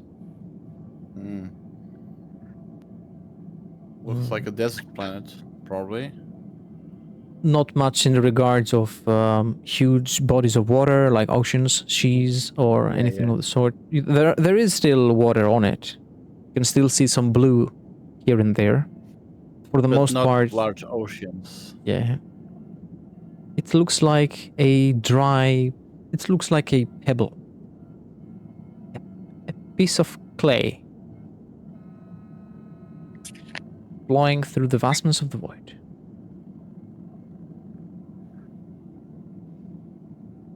The blank-eyed individuals that were seemingly looking through the shutter you had to open to see outside, they turn to you and ask you a question. Can you hear them? They are calling. Something will come. Can you hear it? No, I cannot hear it. Do you see it? Antioch turns his attention to what the people are saying. And I'm going to roll for reading for Mind Probe to understand what they are talking about. Okay. Roll to manifest Mind Probe.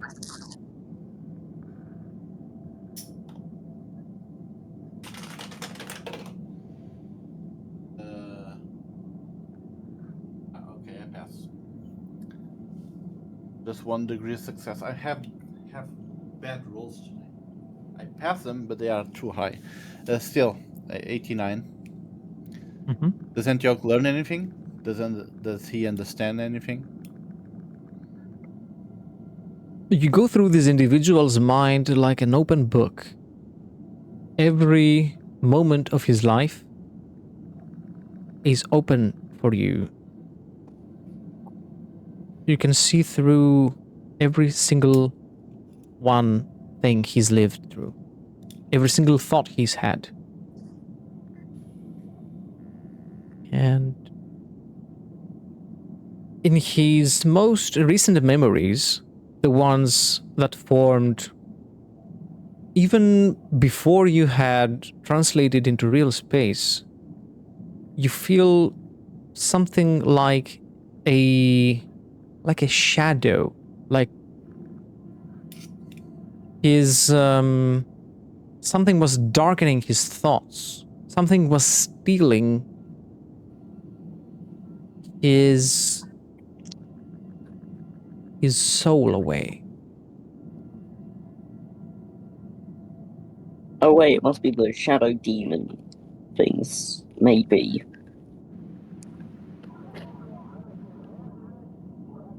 What?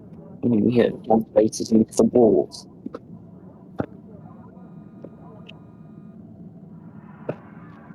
The individual says, hearing your remark, no, no. Demons are loud. Demons, I can see them. Not this. They are calling. Can you hear it? Brother, I cannot hear it. It's But you must. You have to. Hear it. Feel it. They're calling for it. Does Antioch found out what they are saying? The voices in the head? This individual has been hearing a lot of voices, indeed. Many demons have infiltrated this individual's mind throughout his life. Even during your previous warp jump, he was one of the individuals that was briefly possessed by a demon. Oh.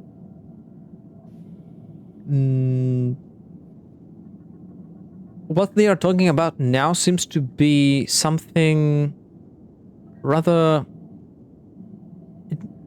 I would say, new to them, new to this individual, and the others, if you would mind probe them, it would be something very similar to what you see through this person. It is something unknown, something undescribable, even for someone who has been in contact with warp entities.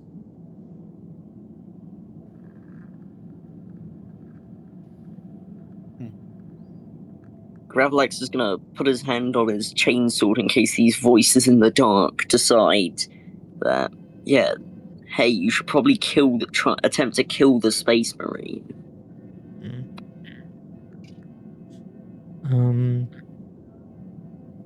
It's not a voice this person is hearing. He's feeling like the someone from the planet itself is calling out, and he appears to be baffled. He appears to be drawn to either the call itself or to whatever it is that is being called here.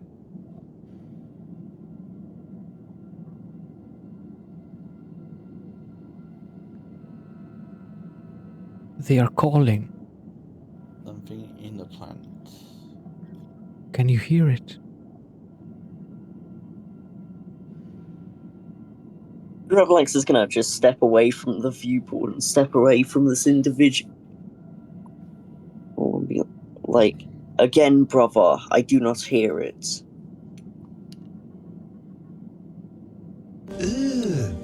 Brother, Brother,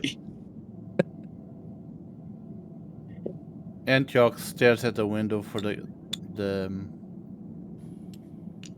looking at the planet and deep in thought, trying to realize what could that mean.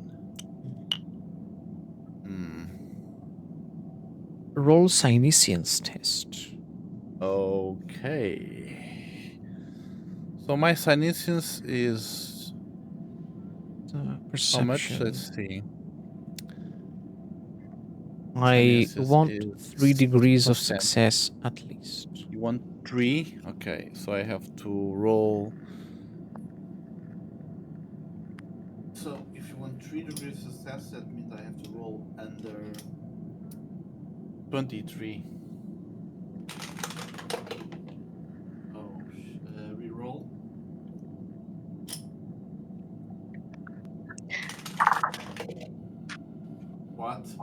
Okay, I failed. Then in that case, I rolled 35, but if you want 3 degrees success, it's not enough.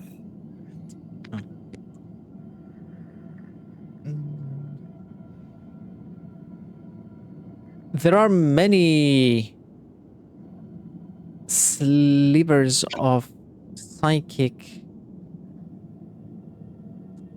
messages, psychic residue from, well, who knows who did what in the vastness of the void. You cannot discern any specific call that might match this, whatever it is these individuals are mentioning.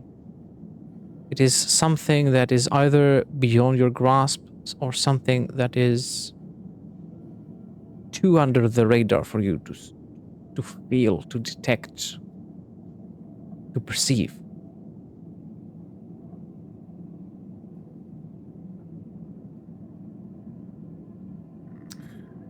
Antioch detects something, but he cannot tell what it is specifically. It's just that something psychic is on the air.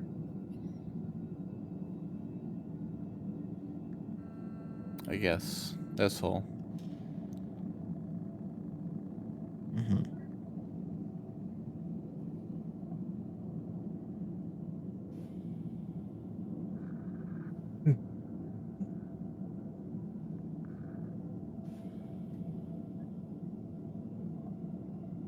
Brave members of the Steel Feather crew, we are accepting volunteers to make landfall in the next hours that we will be orbiting the closest planet. Glory, plunder, and favor of our patron gods awaits. Steel yourselves. Be the first to set foot on this forgotten planet. We will be making it ours.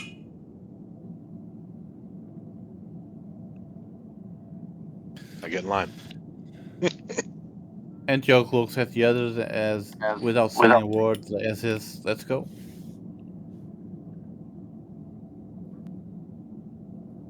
Mm-hmm. He is particularly curious about this, so he really wants to go too.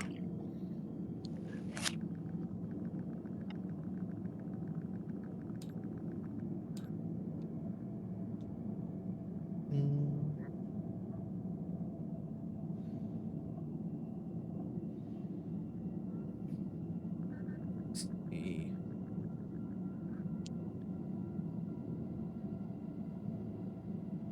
There are a lot of individuals that are discontent with Brulius's behavior of being overly secretive, and not many are willing to drop. So yes, so it's going to be it's not going to be crowded. That's for sure.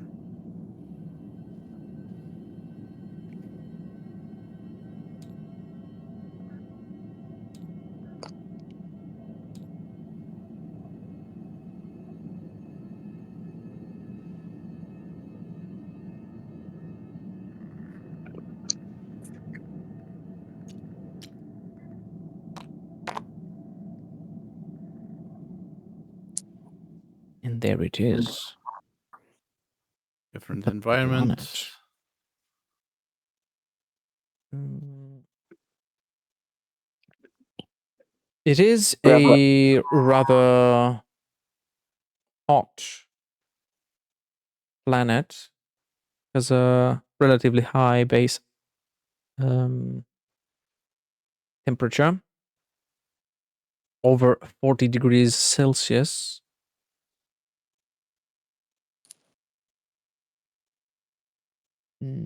The atmosphere is breathable, barely, and there are instances of sandstorms.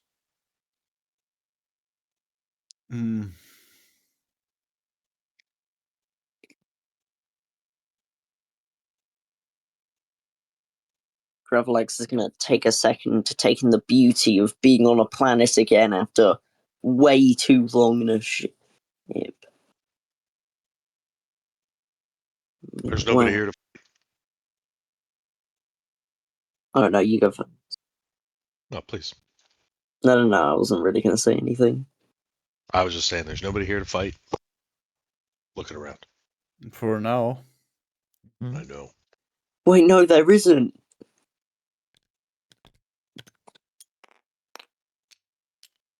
Perhaps the true enemy was within all this time. That is a Make little. Valak, make an awareness test. Oh, I'm really good at these. Okay, so I roll my perception and then. Any bonuses So how for do I do that? awareness? It's known. So It's just your perception then. okay.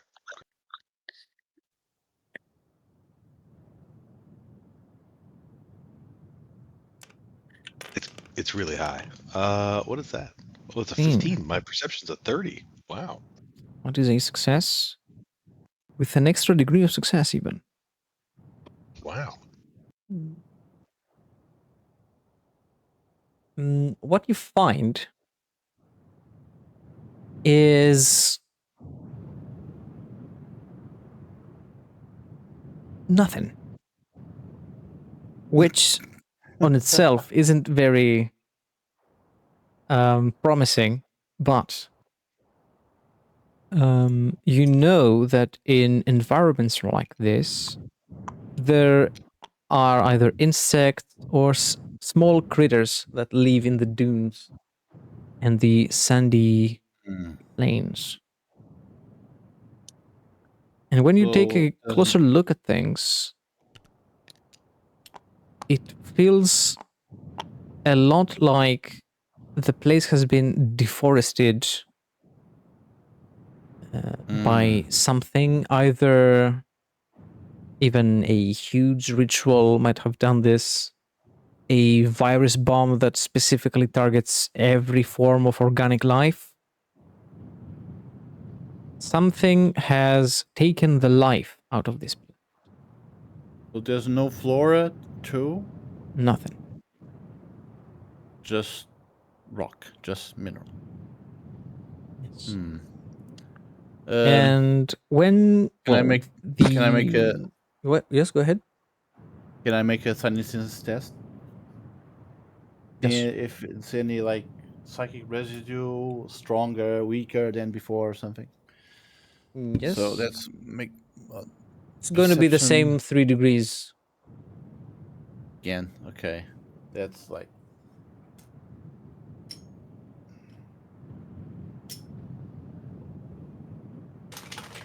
Under 25. I failed in a reroll.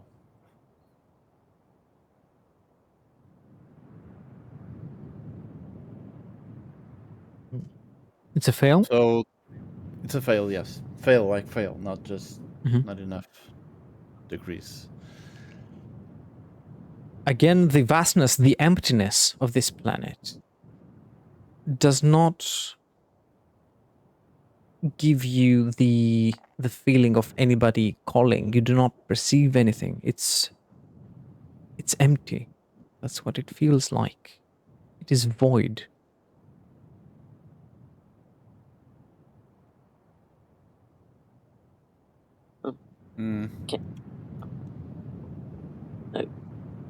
Can Gravlax climb up the rock column to his left to like get a lay of the land? Mm-hmm.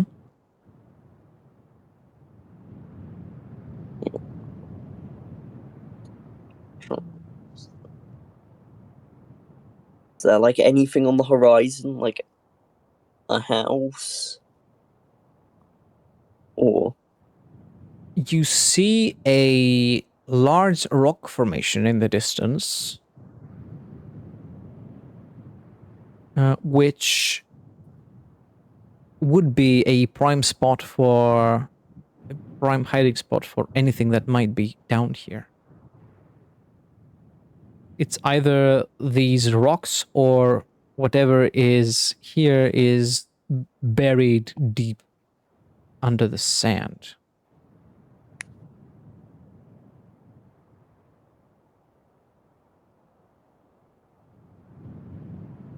Antioch comments,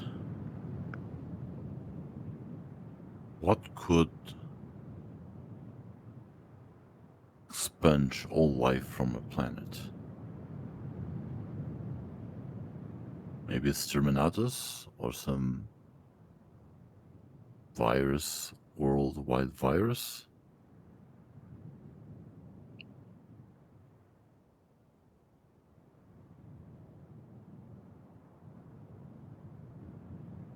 Personally, I think I know what it is. I'm not going to say anything. Do you have I it as a lore? Yeah, that's the thing.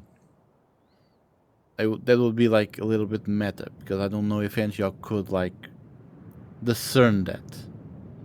If Even you succeed on he your knows test, about. you would. Okay, I think it's something Tyrannid related. I think we came to a planet after Tyranids attacked it and consumed it. But Oh. I don't know if Antioch would know that. You have a suspicion. He You knows can about the roll. Tyranids. He doesn't know about how much he knows about them. Okay, I'm going to roll for. That would be Xenos. Yes. But I am untrained in Xenos. So that's a penalty of -20. Yes. Though I have high intelligence, so let's see. I have to roll under 54. Perhaps all the knowledge you have comes from the books you recently acquired and you have not had enough time to go through them extensively. Yeah, mostly you told me they will be more like warp related, right? Yeah. Most of them were warp related. They were they belonged to the navigator. So 74 minus 20 because I'm not trained in Xenos, but still I pass. I roll 47. Yes. You have a suspicion and you begin to widen your gaze. You begin to open your mind to the call the individuals on the steel feather were describing. And what you feel is not the usual feeling when a warp entity is either near or is targeting you. What you feel is a lot less personal. It does not perceive you as an individual. It perceives you as a raw entity. It does not communicate, it only perceives.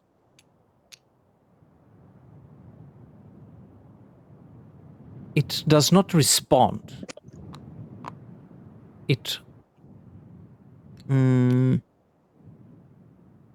only sends out one-way communication signals,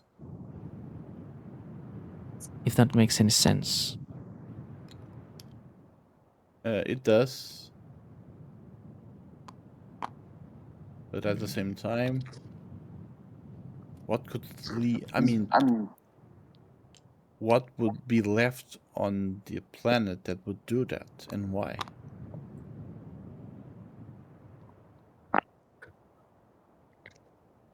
Remains to be answered. Imagine using a flashlight on something painted with Vanta black. There would be no I light know. coming back. Even the color of the light wouldn't be discernible. It's something like that. It feels you could like see the particles. You could see the particles floating in the air, but not the illuminated area itself. It would feel like speaking, but not being able to hear the echo of your voice. You would be only able to hear it from from it vibrating in your body. Yes. It feels as if someone has muffled your mind. As if your words, as if your ideas, as if your consciousness does not matter It is as if you're being robbed of your agency, on your own self, on your own mind. It feels as if your own ideas are being snuffed out in your mind. It feels like darkness.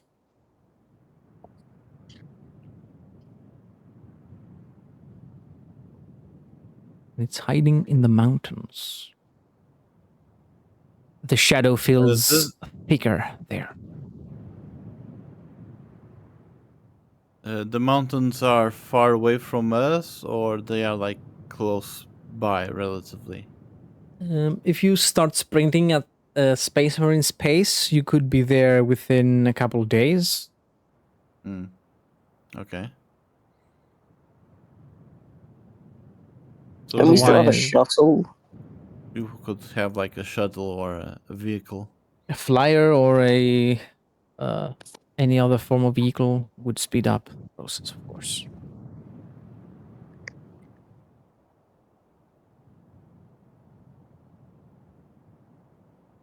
Is there any signs of battle around, like visible, like craters, destroyed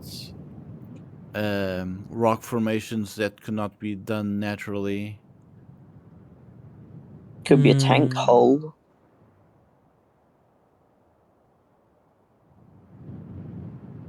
If You it was can Tyranid, they would see not consume that metal.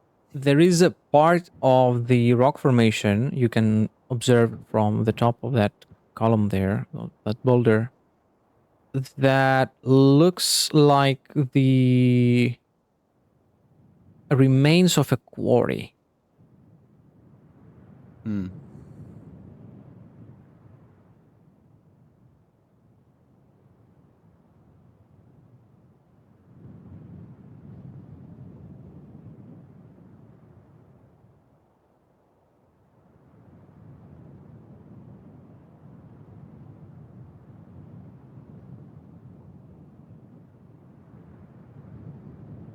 Can we take a shuttle and go search the mountains that you mentioned? Is there a shuttle that we can use nearby, or we'll just like drop here with nothing like that? Did the shuttle just drop us here and then left?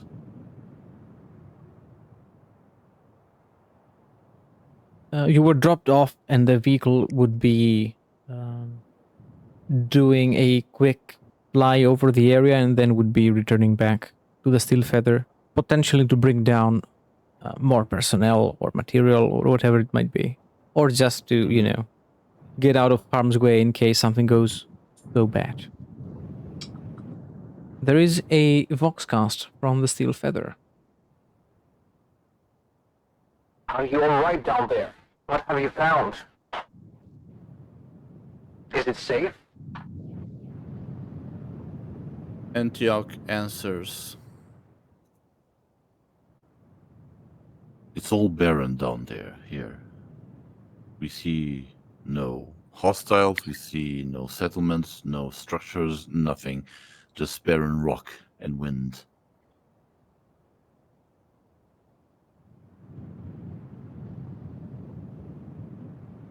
I will be passing this information to Brulius.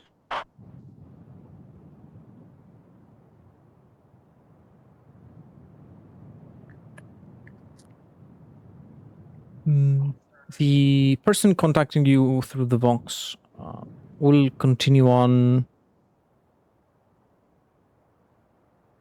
If it's so barren, then why are we even here? We have half the galaxy coming after us. Keep looking.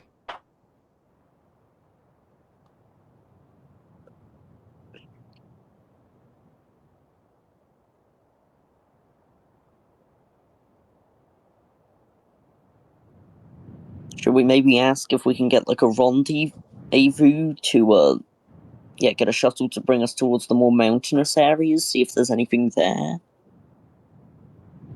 Oh yeah, to see what this calling is. Could we request that? A vehicle? Yes. Depends on the vehicle.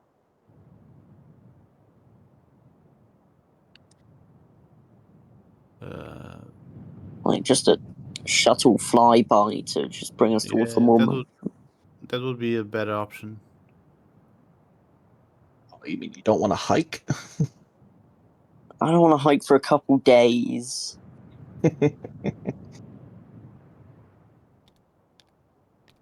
Fair enough. Shuttle could be would be best, but I guess a buggy somehow, all-terrain vehicle that could do that. That I think still would be take a bit of time to arrive at the mountains, Yeah, but like, especially if you don't know the layout.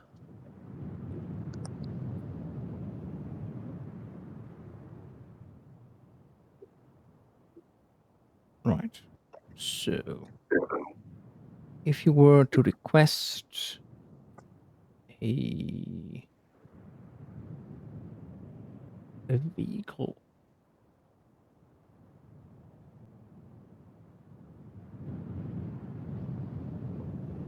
A vehicle it with a pilot. would probably be a rhino.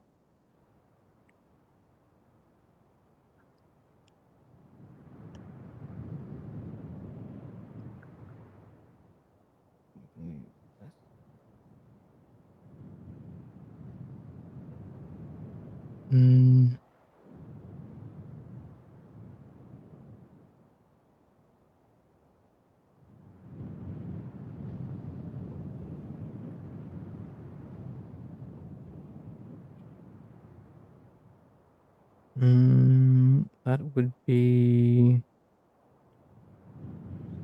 10.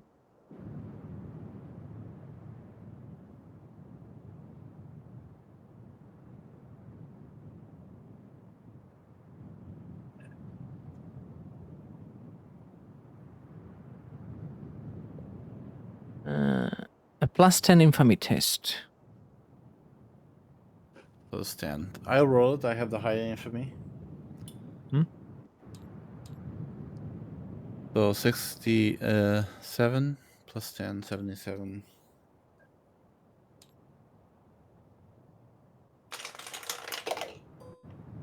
I roll 23.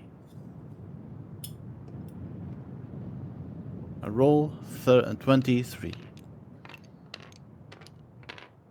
I think that is a success.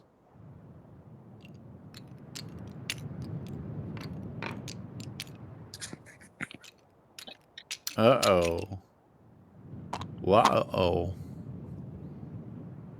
And so a rhino will come. dibs on pilot. Well, I don't know if I can do that. I didn't get the rhino, but still. There we go. Does anyone know to drive this thing? I've got the hot shot pilot talent, so I think I can drive it without like the -10 modifier. Oh, cool. So, Yeah, Gravlax can operate anything. Nice. and it's my backstory, so yay! And of course, there were some willing individuals that are also part of the package.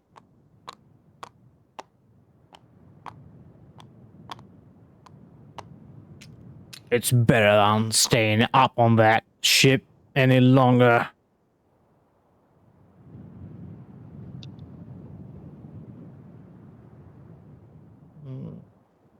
I think Rhino would be a bit bigger than that.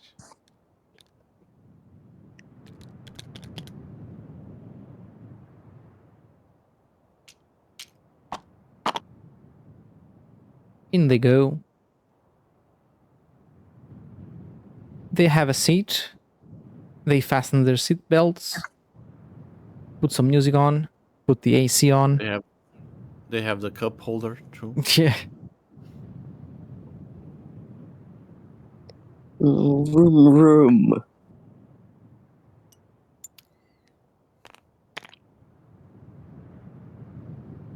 One of them lights up a lost stick and hangs their arm from the side. God, I hate those people. I hate so much. It's mandatory whenever there is a vehicle included that someone is having a smoke and having their head hanging out like that.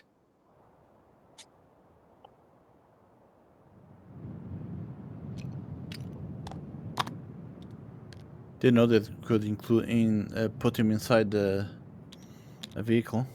Yeah. That's nifty. And make your way to the rock formation. And there, when you get that much closer, you can indeed see a lot of openings in the rocks, caves, if you will.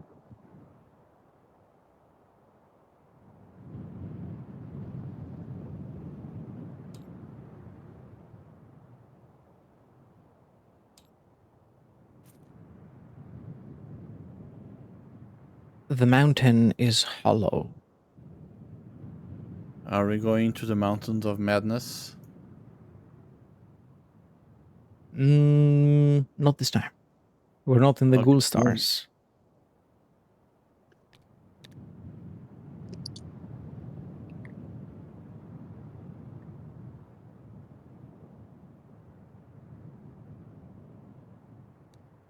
Hmm.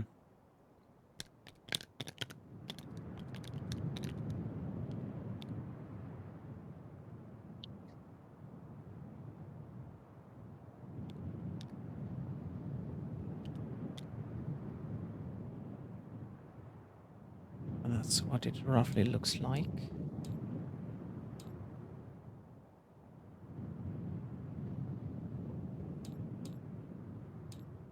You.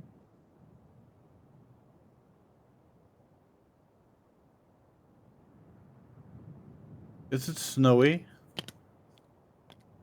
Or just like It's the bare pale rock? rock that crumbles into dust and sand underneath the rhino's tracks.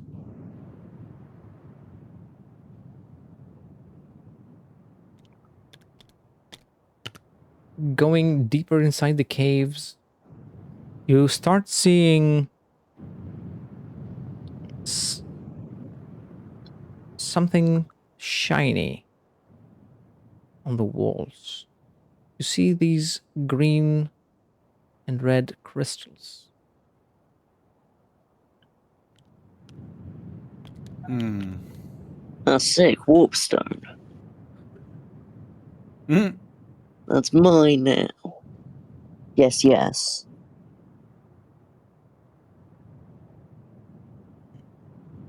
Driving deeper inside the caves, you find something even more concerning.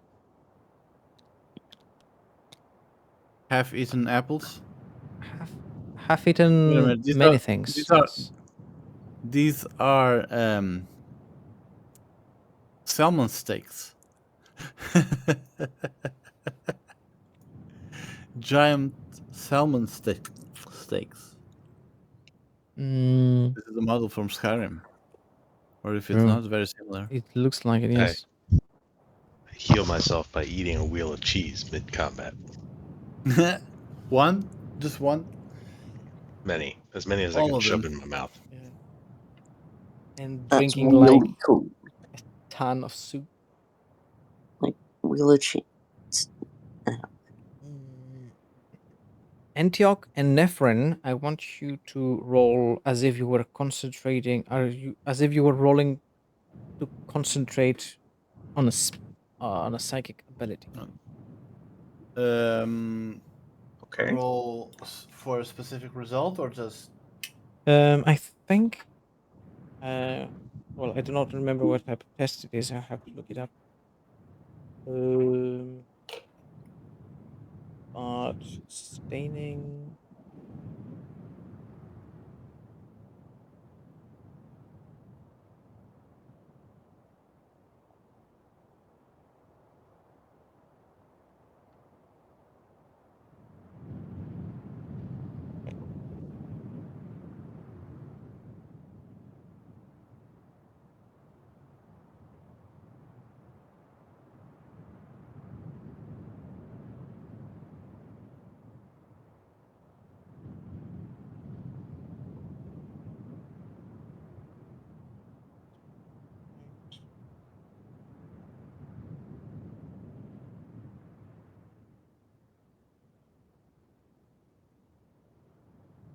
Senescence test?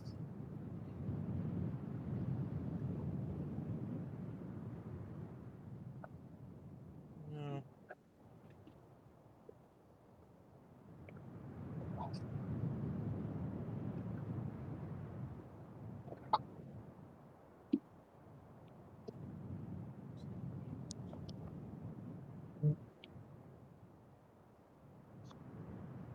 There is a thing. I think it's in the Fox power action.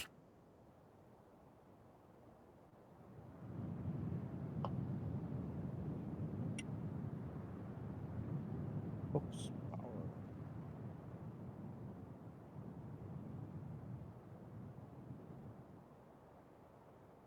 Bruh. It is a toughness test. Challenging class is 0. Well, that's a big difference. That's a toughness test. Just no penalty or Ooh. No penalty. okay, toughness test. Fail. Yeah, I failed as well, pretty significantly. I don't know how I failed.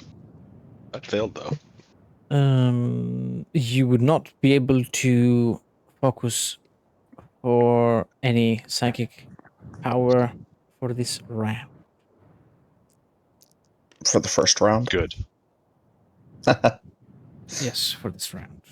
The curse of corn. Good. I'm glad I failed.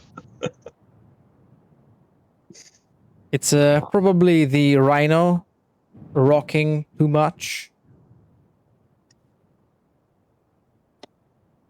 It's probably, I don't know, all the talk about something calling, something lurking, something that's just makes you lose your concentration.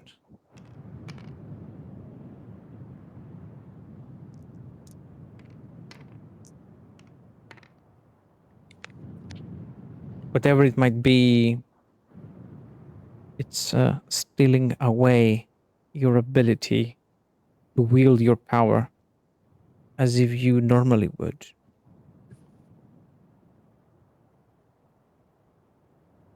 Shadow in the warp.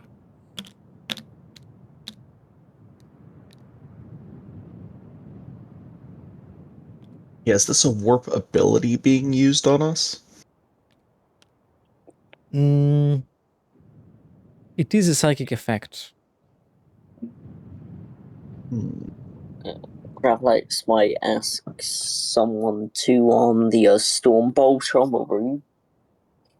Maybe? Well, because we've seen like a load of half-eaten food earlier, so I think that's a good precaution. Or If is that it's not above the glass? one of you, it's one of the other disciples. Well, just anybody. Yeah, because I'm driving the car, and I'm pretty sure I can't do that and be at the Stormbolt mission.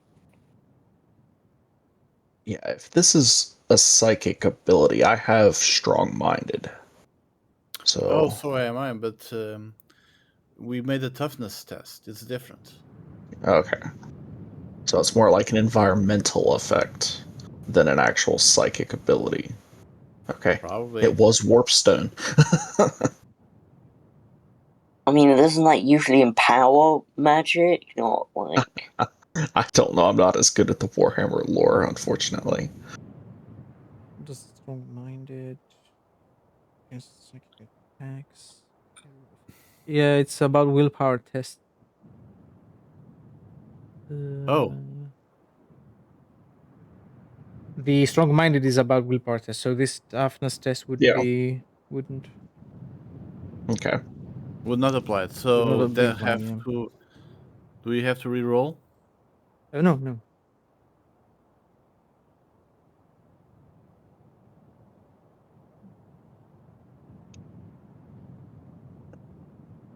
You see that the cave does go deeper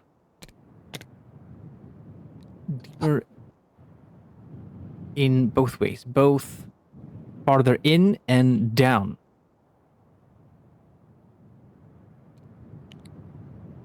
I think we should go farther in and down. The connection with the Voxcaster of the ship begins to become unstable.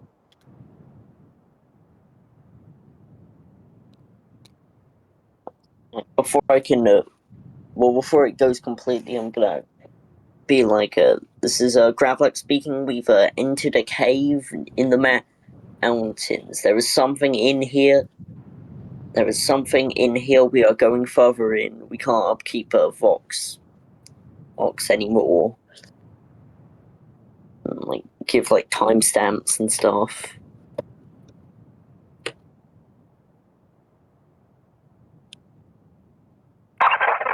Okay, I don't care.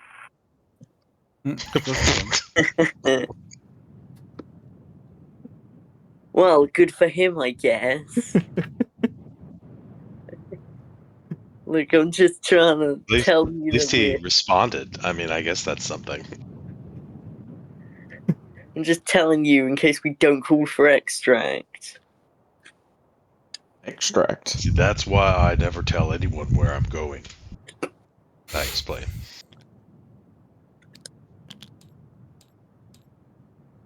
All right. Wait. I have Wisdom of the Ancients talent, which allows me to spend an infamy point to gain insight into a situation. Can I use it here? Yes. Okay.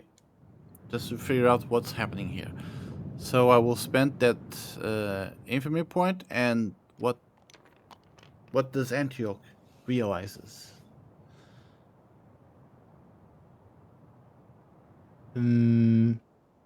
Tyranids. Yeah, Yes. I thought so. But I thought they would they left. They consumed the planet and the Hive fleet left.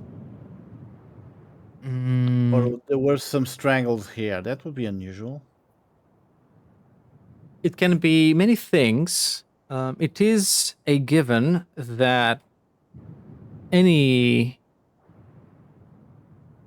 that tyrannids in general only seek biomass.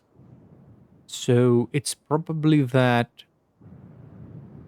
this planet was either on its path and it has been stripped of its valuable biomass completely. So it would only contain dormant tyrannid life forms that would act as a form of trap of any kind. Or whatever exists is deeper in the planet, and that's where all the tyrannids are trying to secure that biomass. Of course, what does that have to do with Brulius and that tech priest looking over Votan or a quarry you saw? Well, that remains to be seen. Could be anything. So Antioch, after thinking about this, he says to the others, "Gentlemen, I believe we have arrived to a planet that was just stripped bare of all biomass by a Tyranid attack. Do you know what the Tyranids are?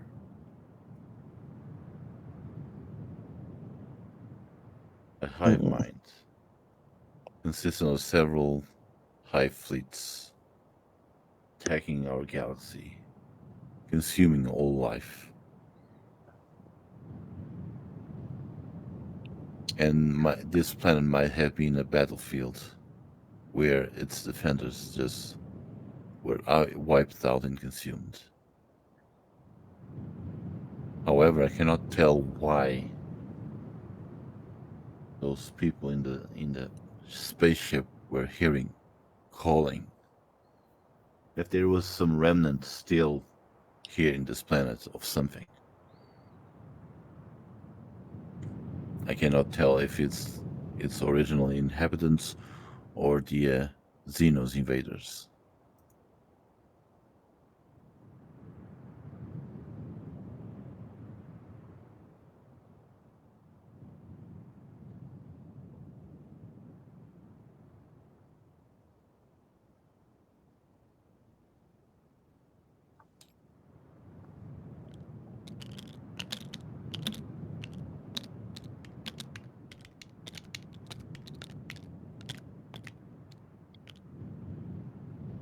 Every step, every inch deeper in, you find more and more remnants of consumed biomass. And there you see it for the first time, perhaps. One of them.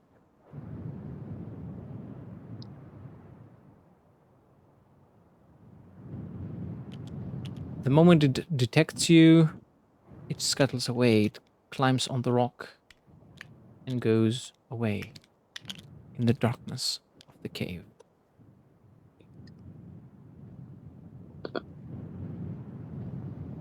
Gravlex is just going to tell everybody in the back seat, hold on tight, we've made first contact with Tyranids. Finally.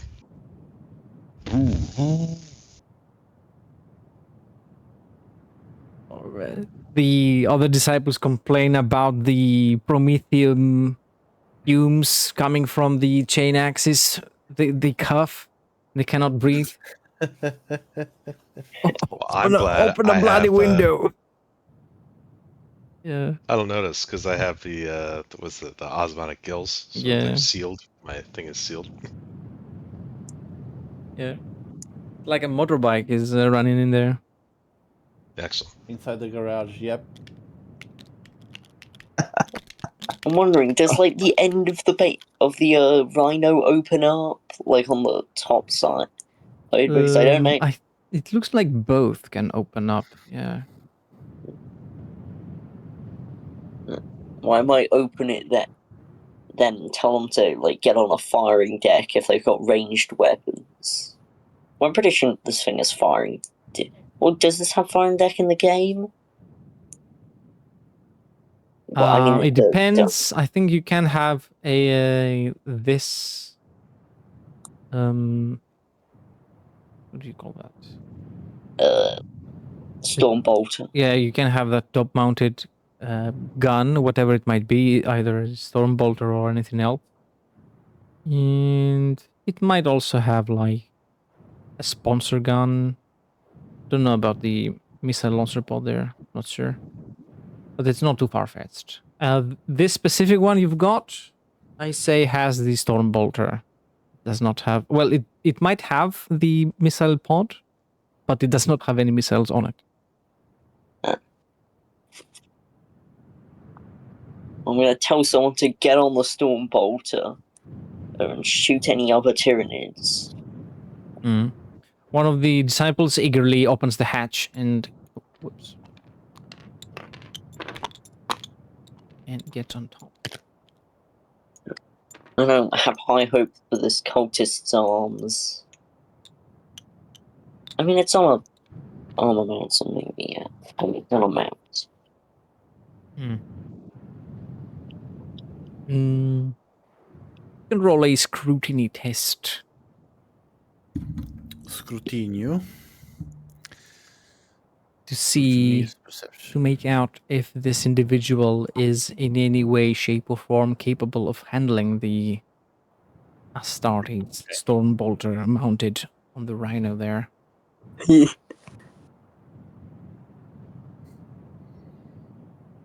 Does all of us have to roll? No, just Gravelax. Okay, scrutiny.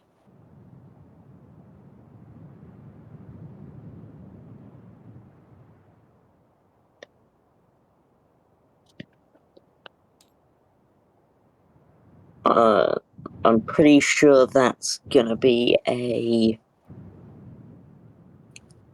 success by 1 degree. Looks Right. like it. Mm.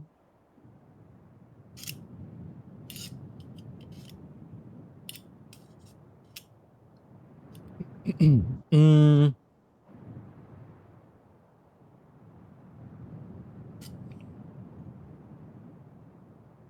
He will be able to handle the gun just because it is mounted on the vehicle. Otherwise, it might even have been harmful for him to shoot it.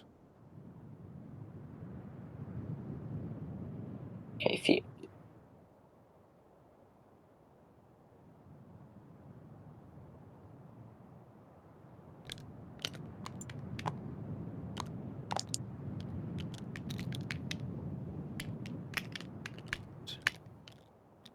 Deeper in, you see, perhaps for the first time, what can be described as a tyranno formation. Huge tentacles with chitinous carapace covering them and sharp, crushing teeth.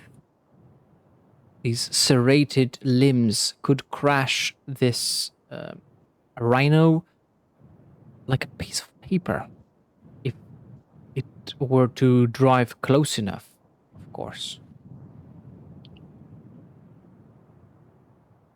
Are they like moving? Or are they like static? They're not frozen in place. They are static. They cannot move around. They are sort of wobbling softly. Okay. Like the antennae of a creature waiting to Trying to detect something and pounce yes. on it. Of course, these ones do not move like that. You very much are inside the nest of what seems to be the remnants of a hive mind. Either a scouting force or a dormant trap waiting to be sprung. And this will be it for today's session, everyone. Thank you for joining. Thank you, everybody, for watching. And we'll be seeing you on the next one. GG.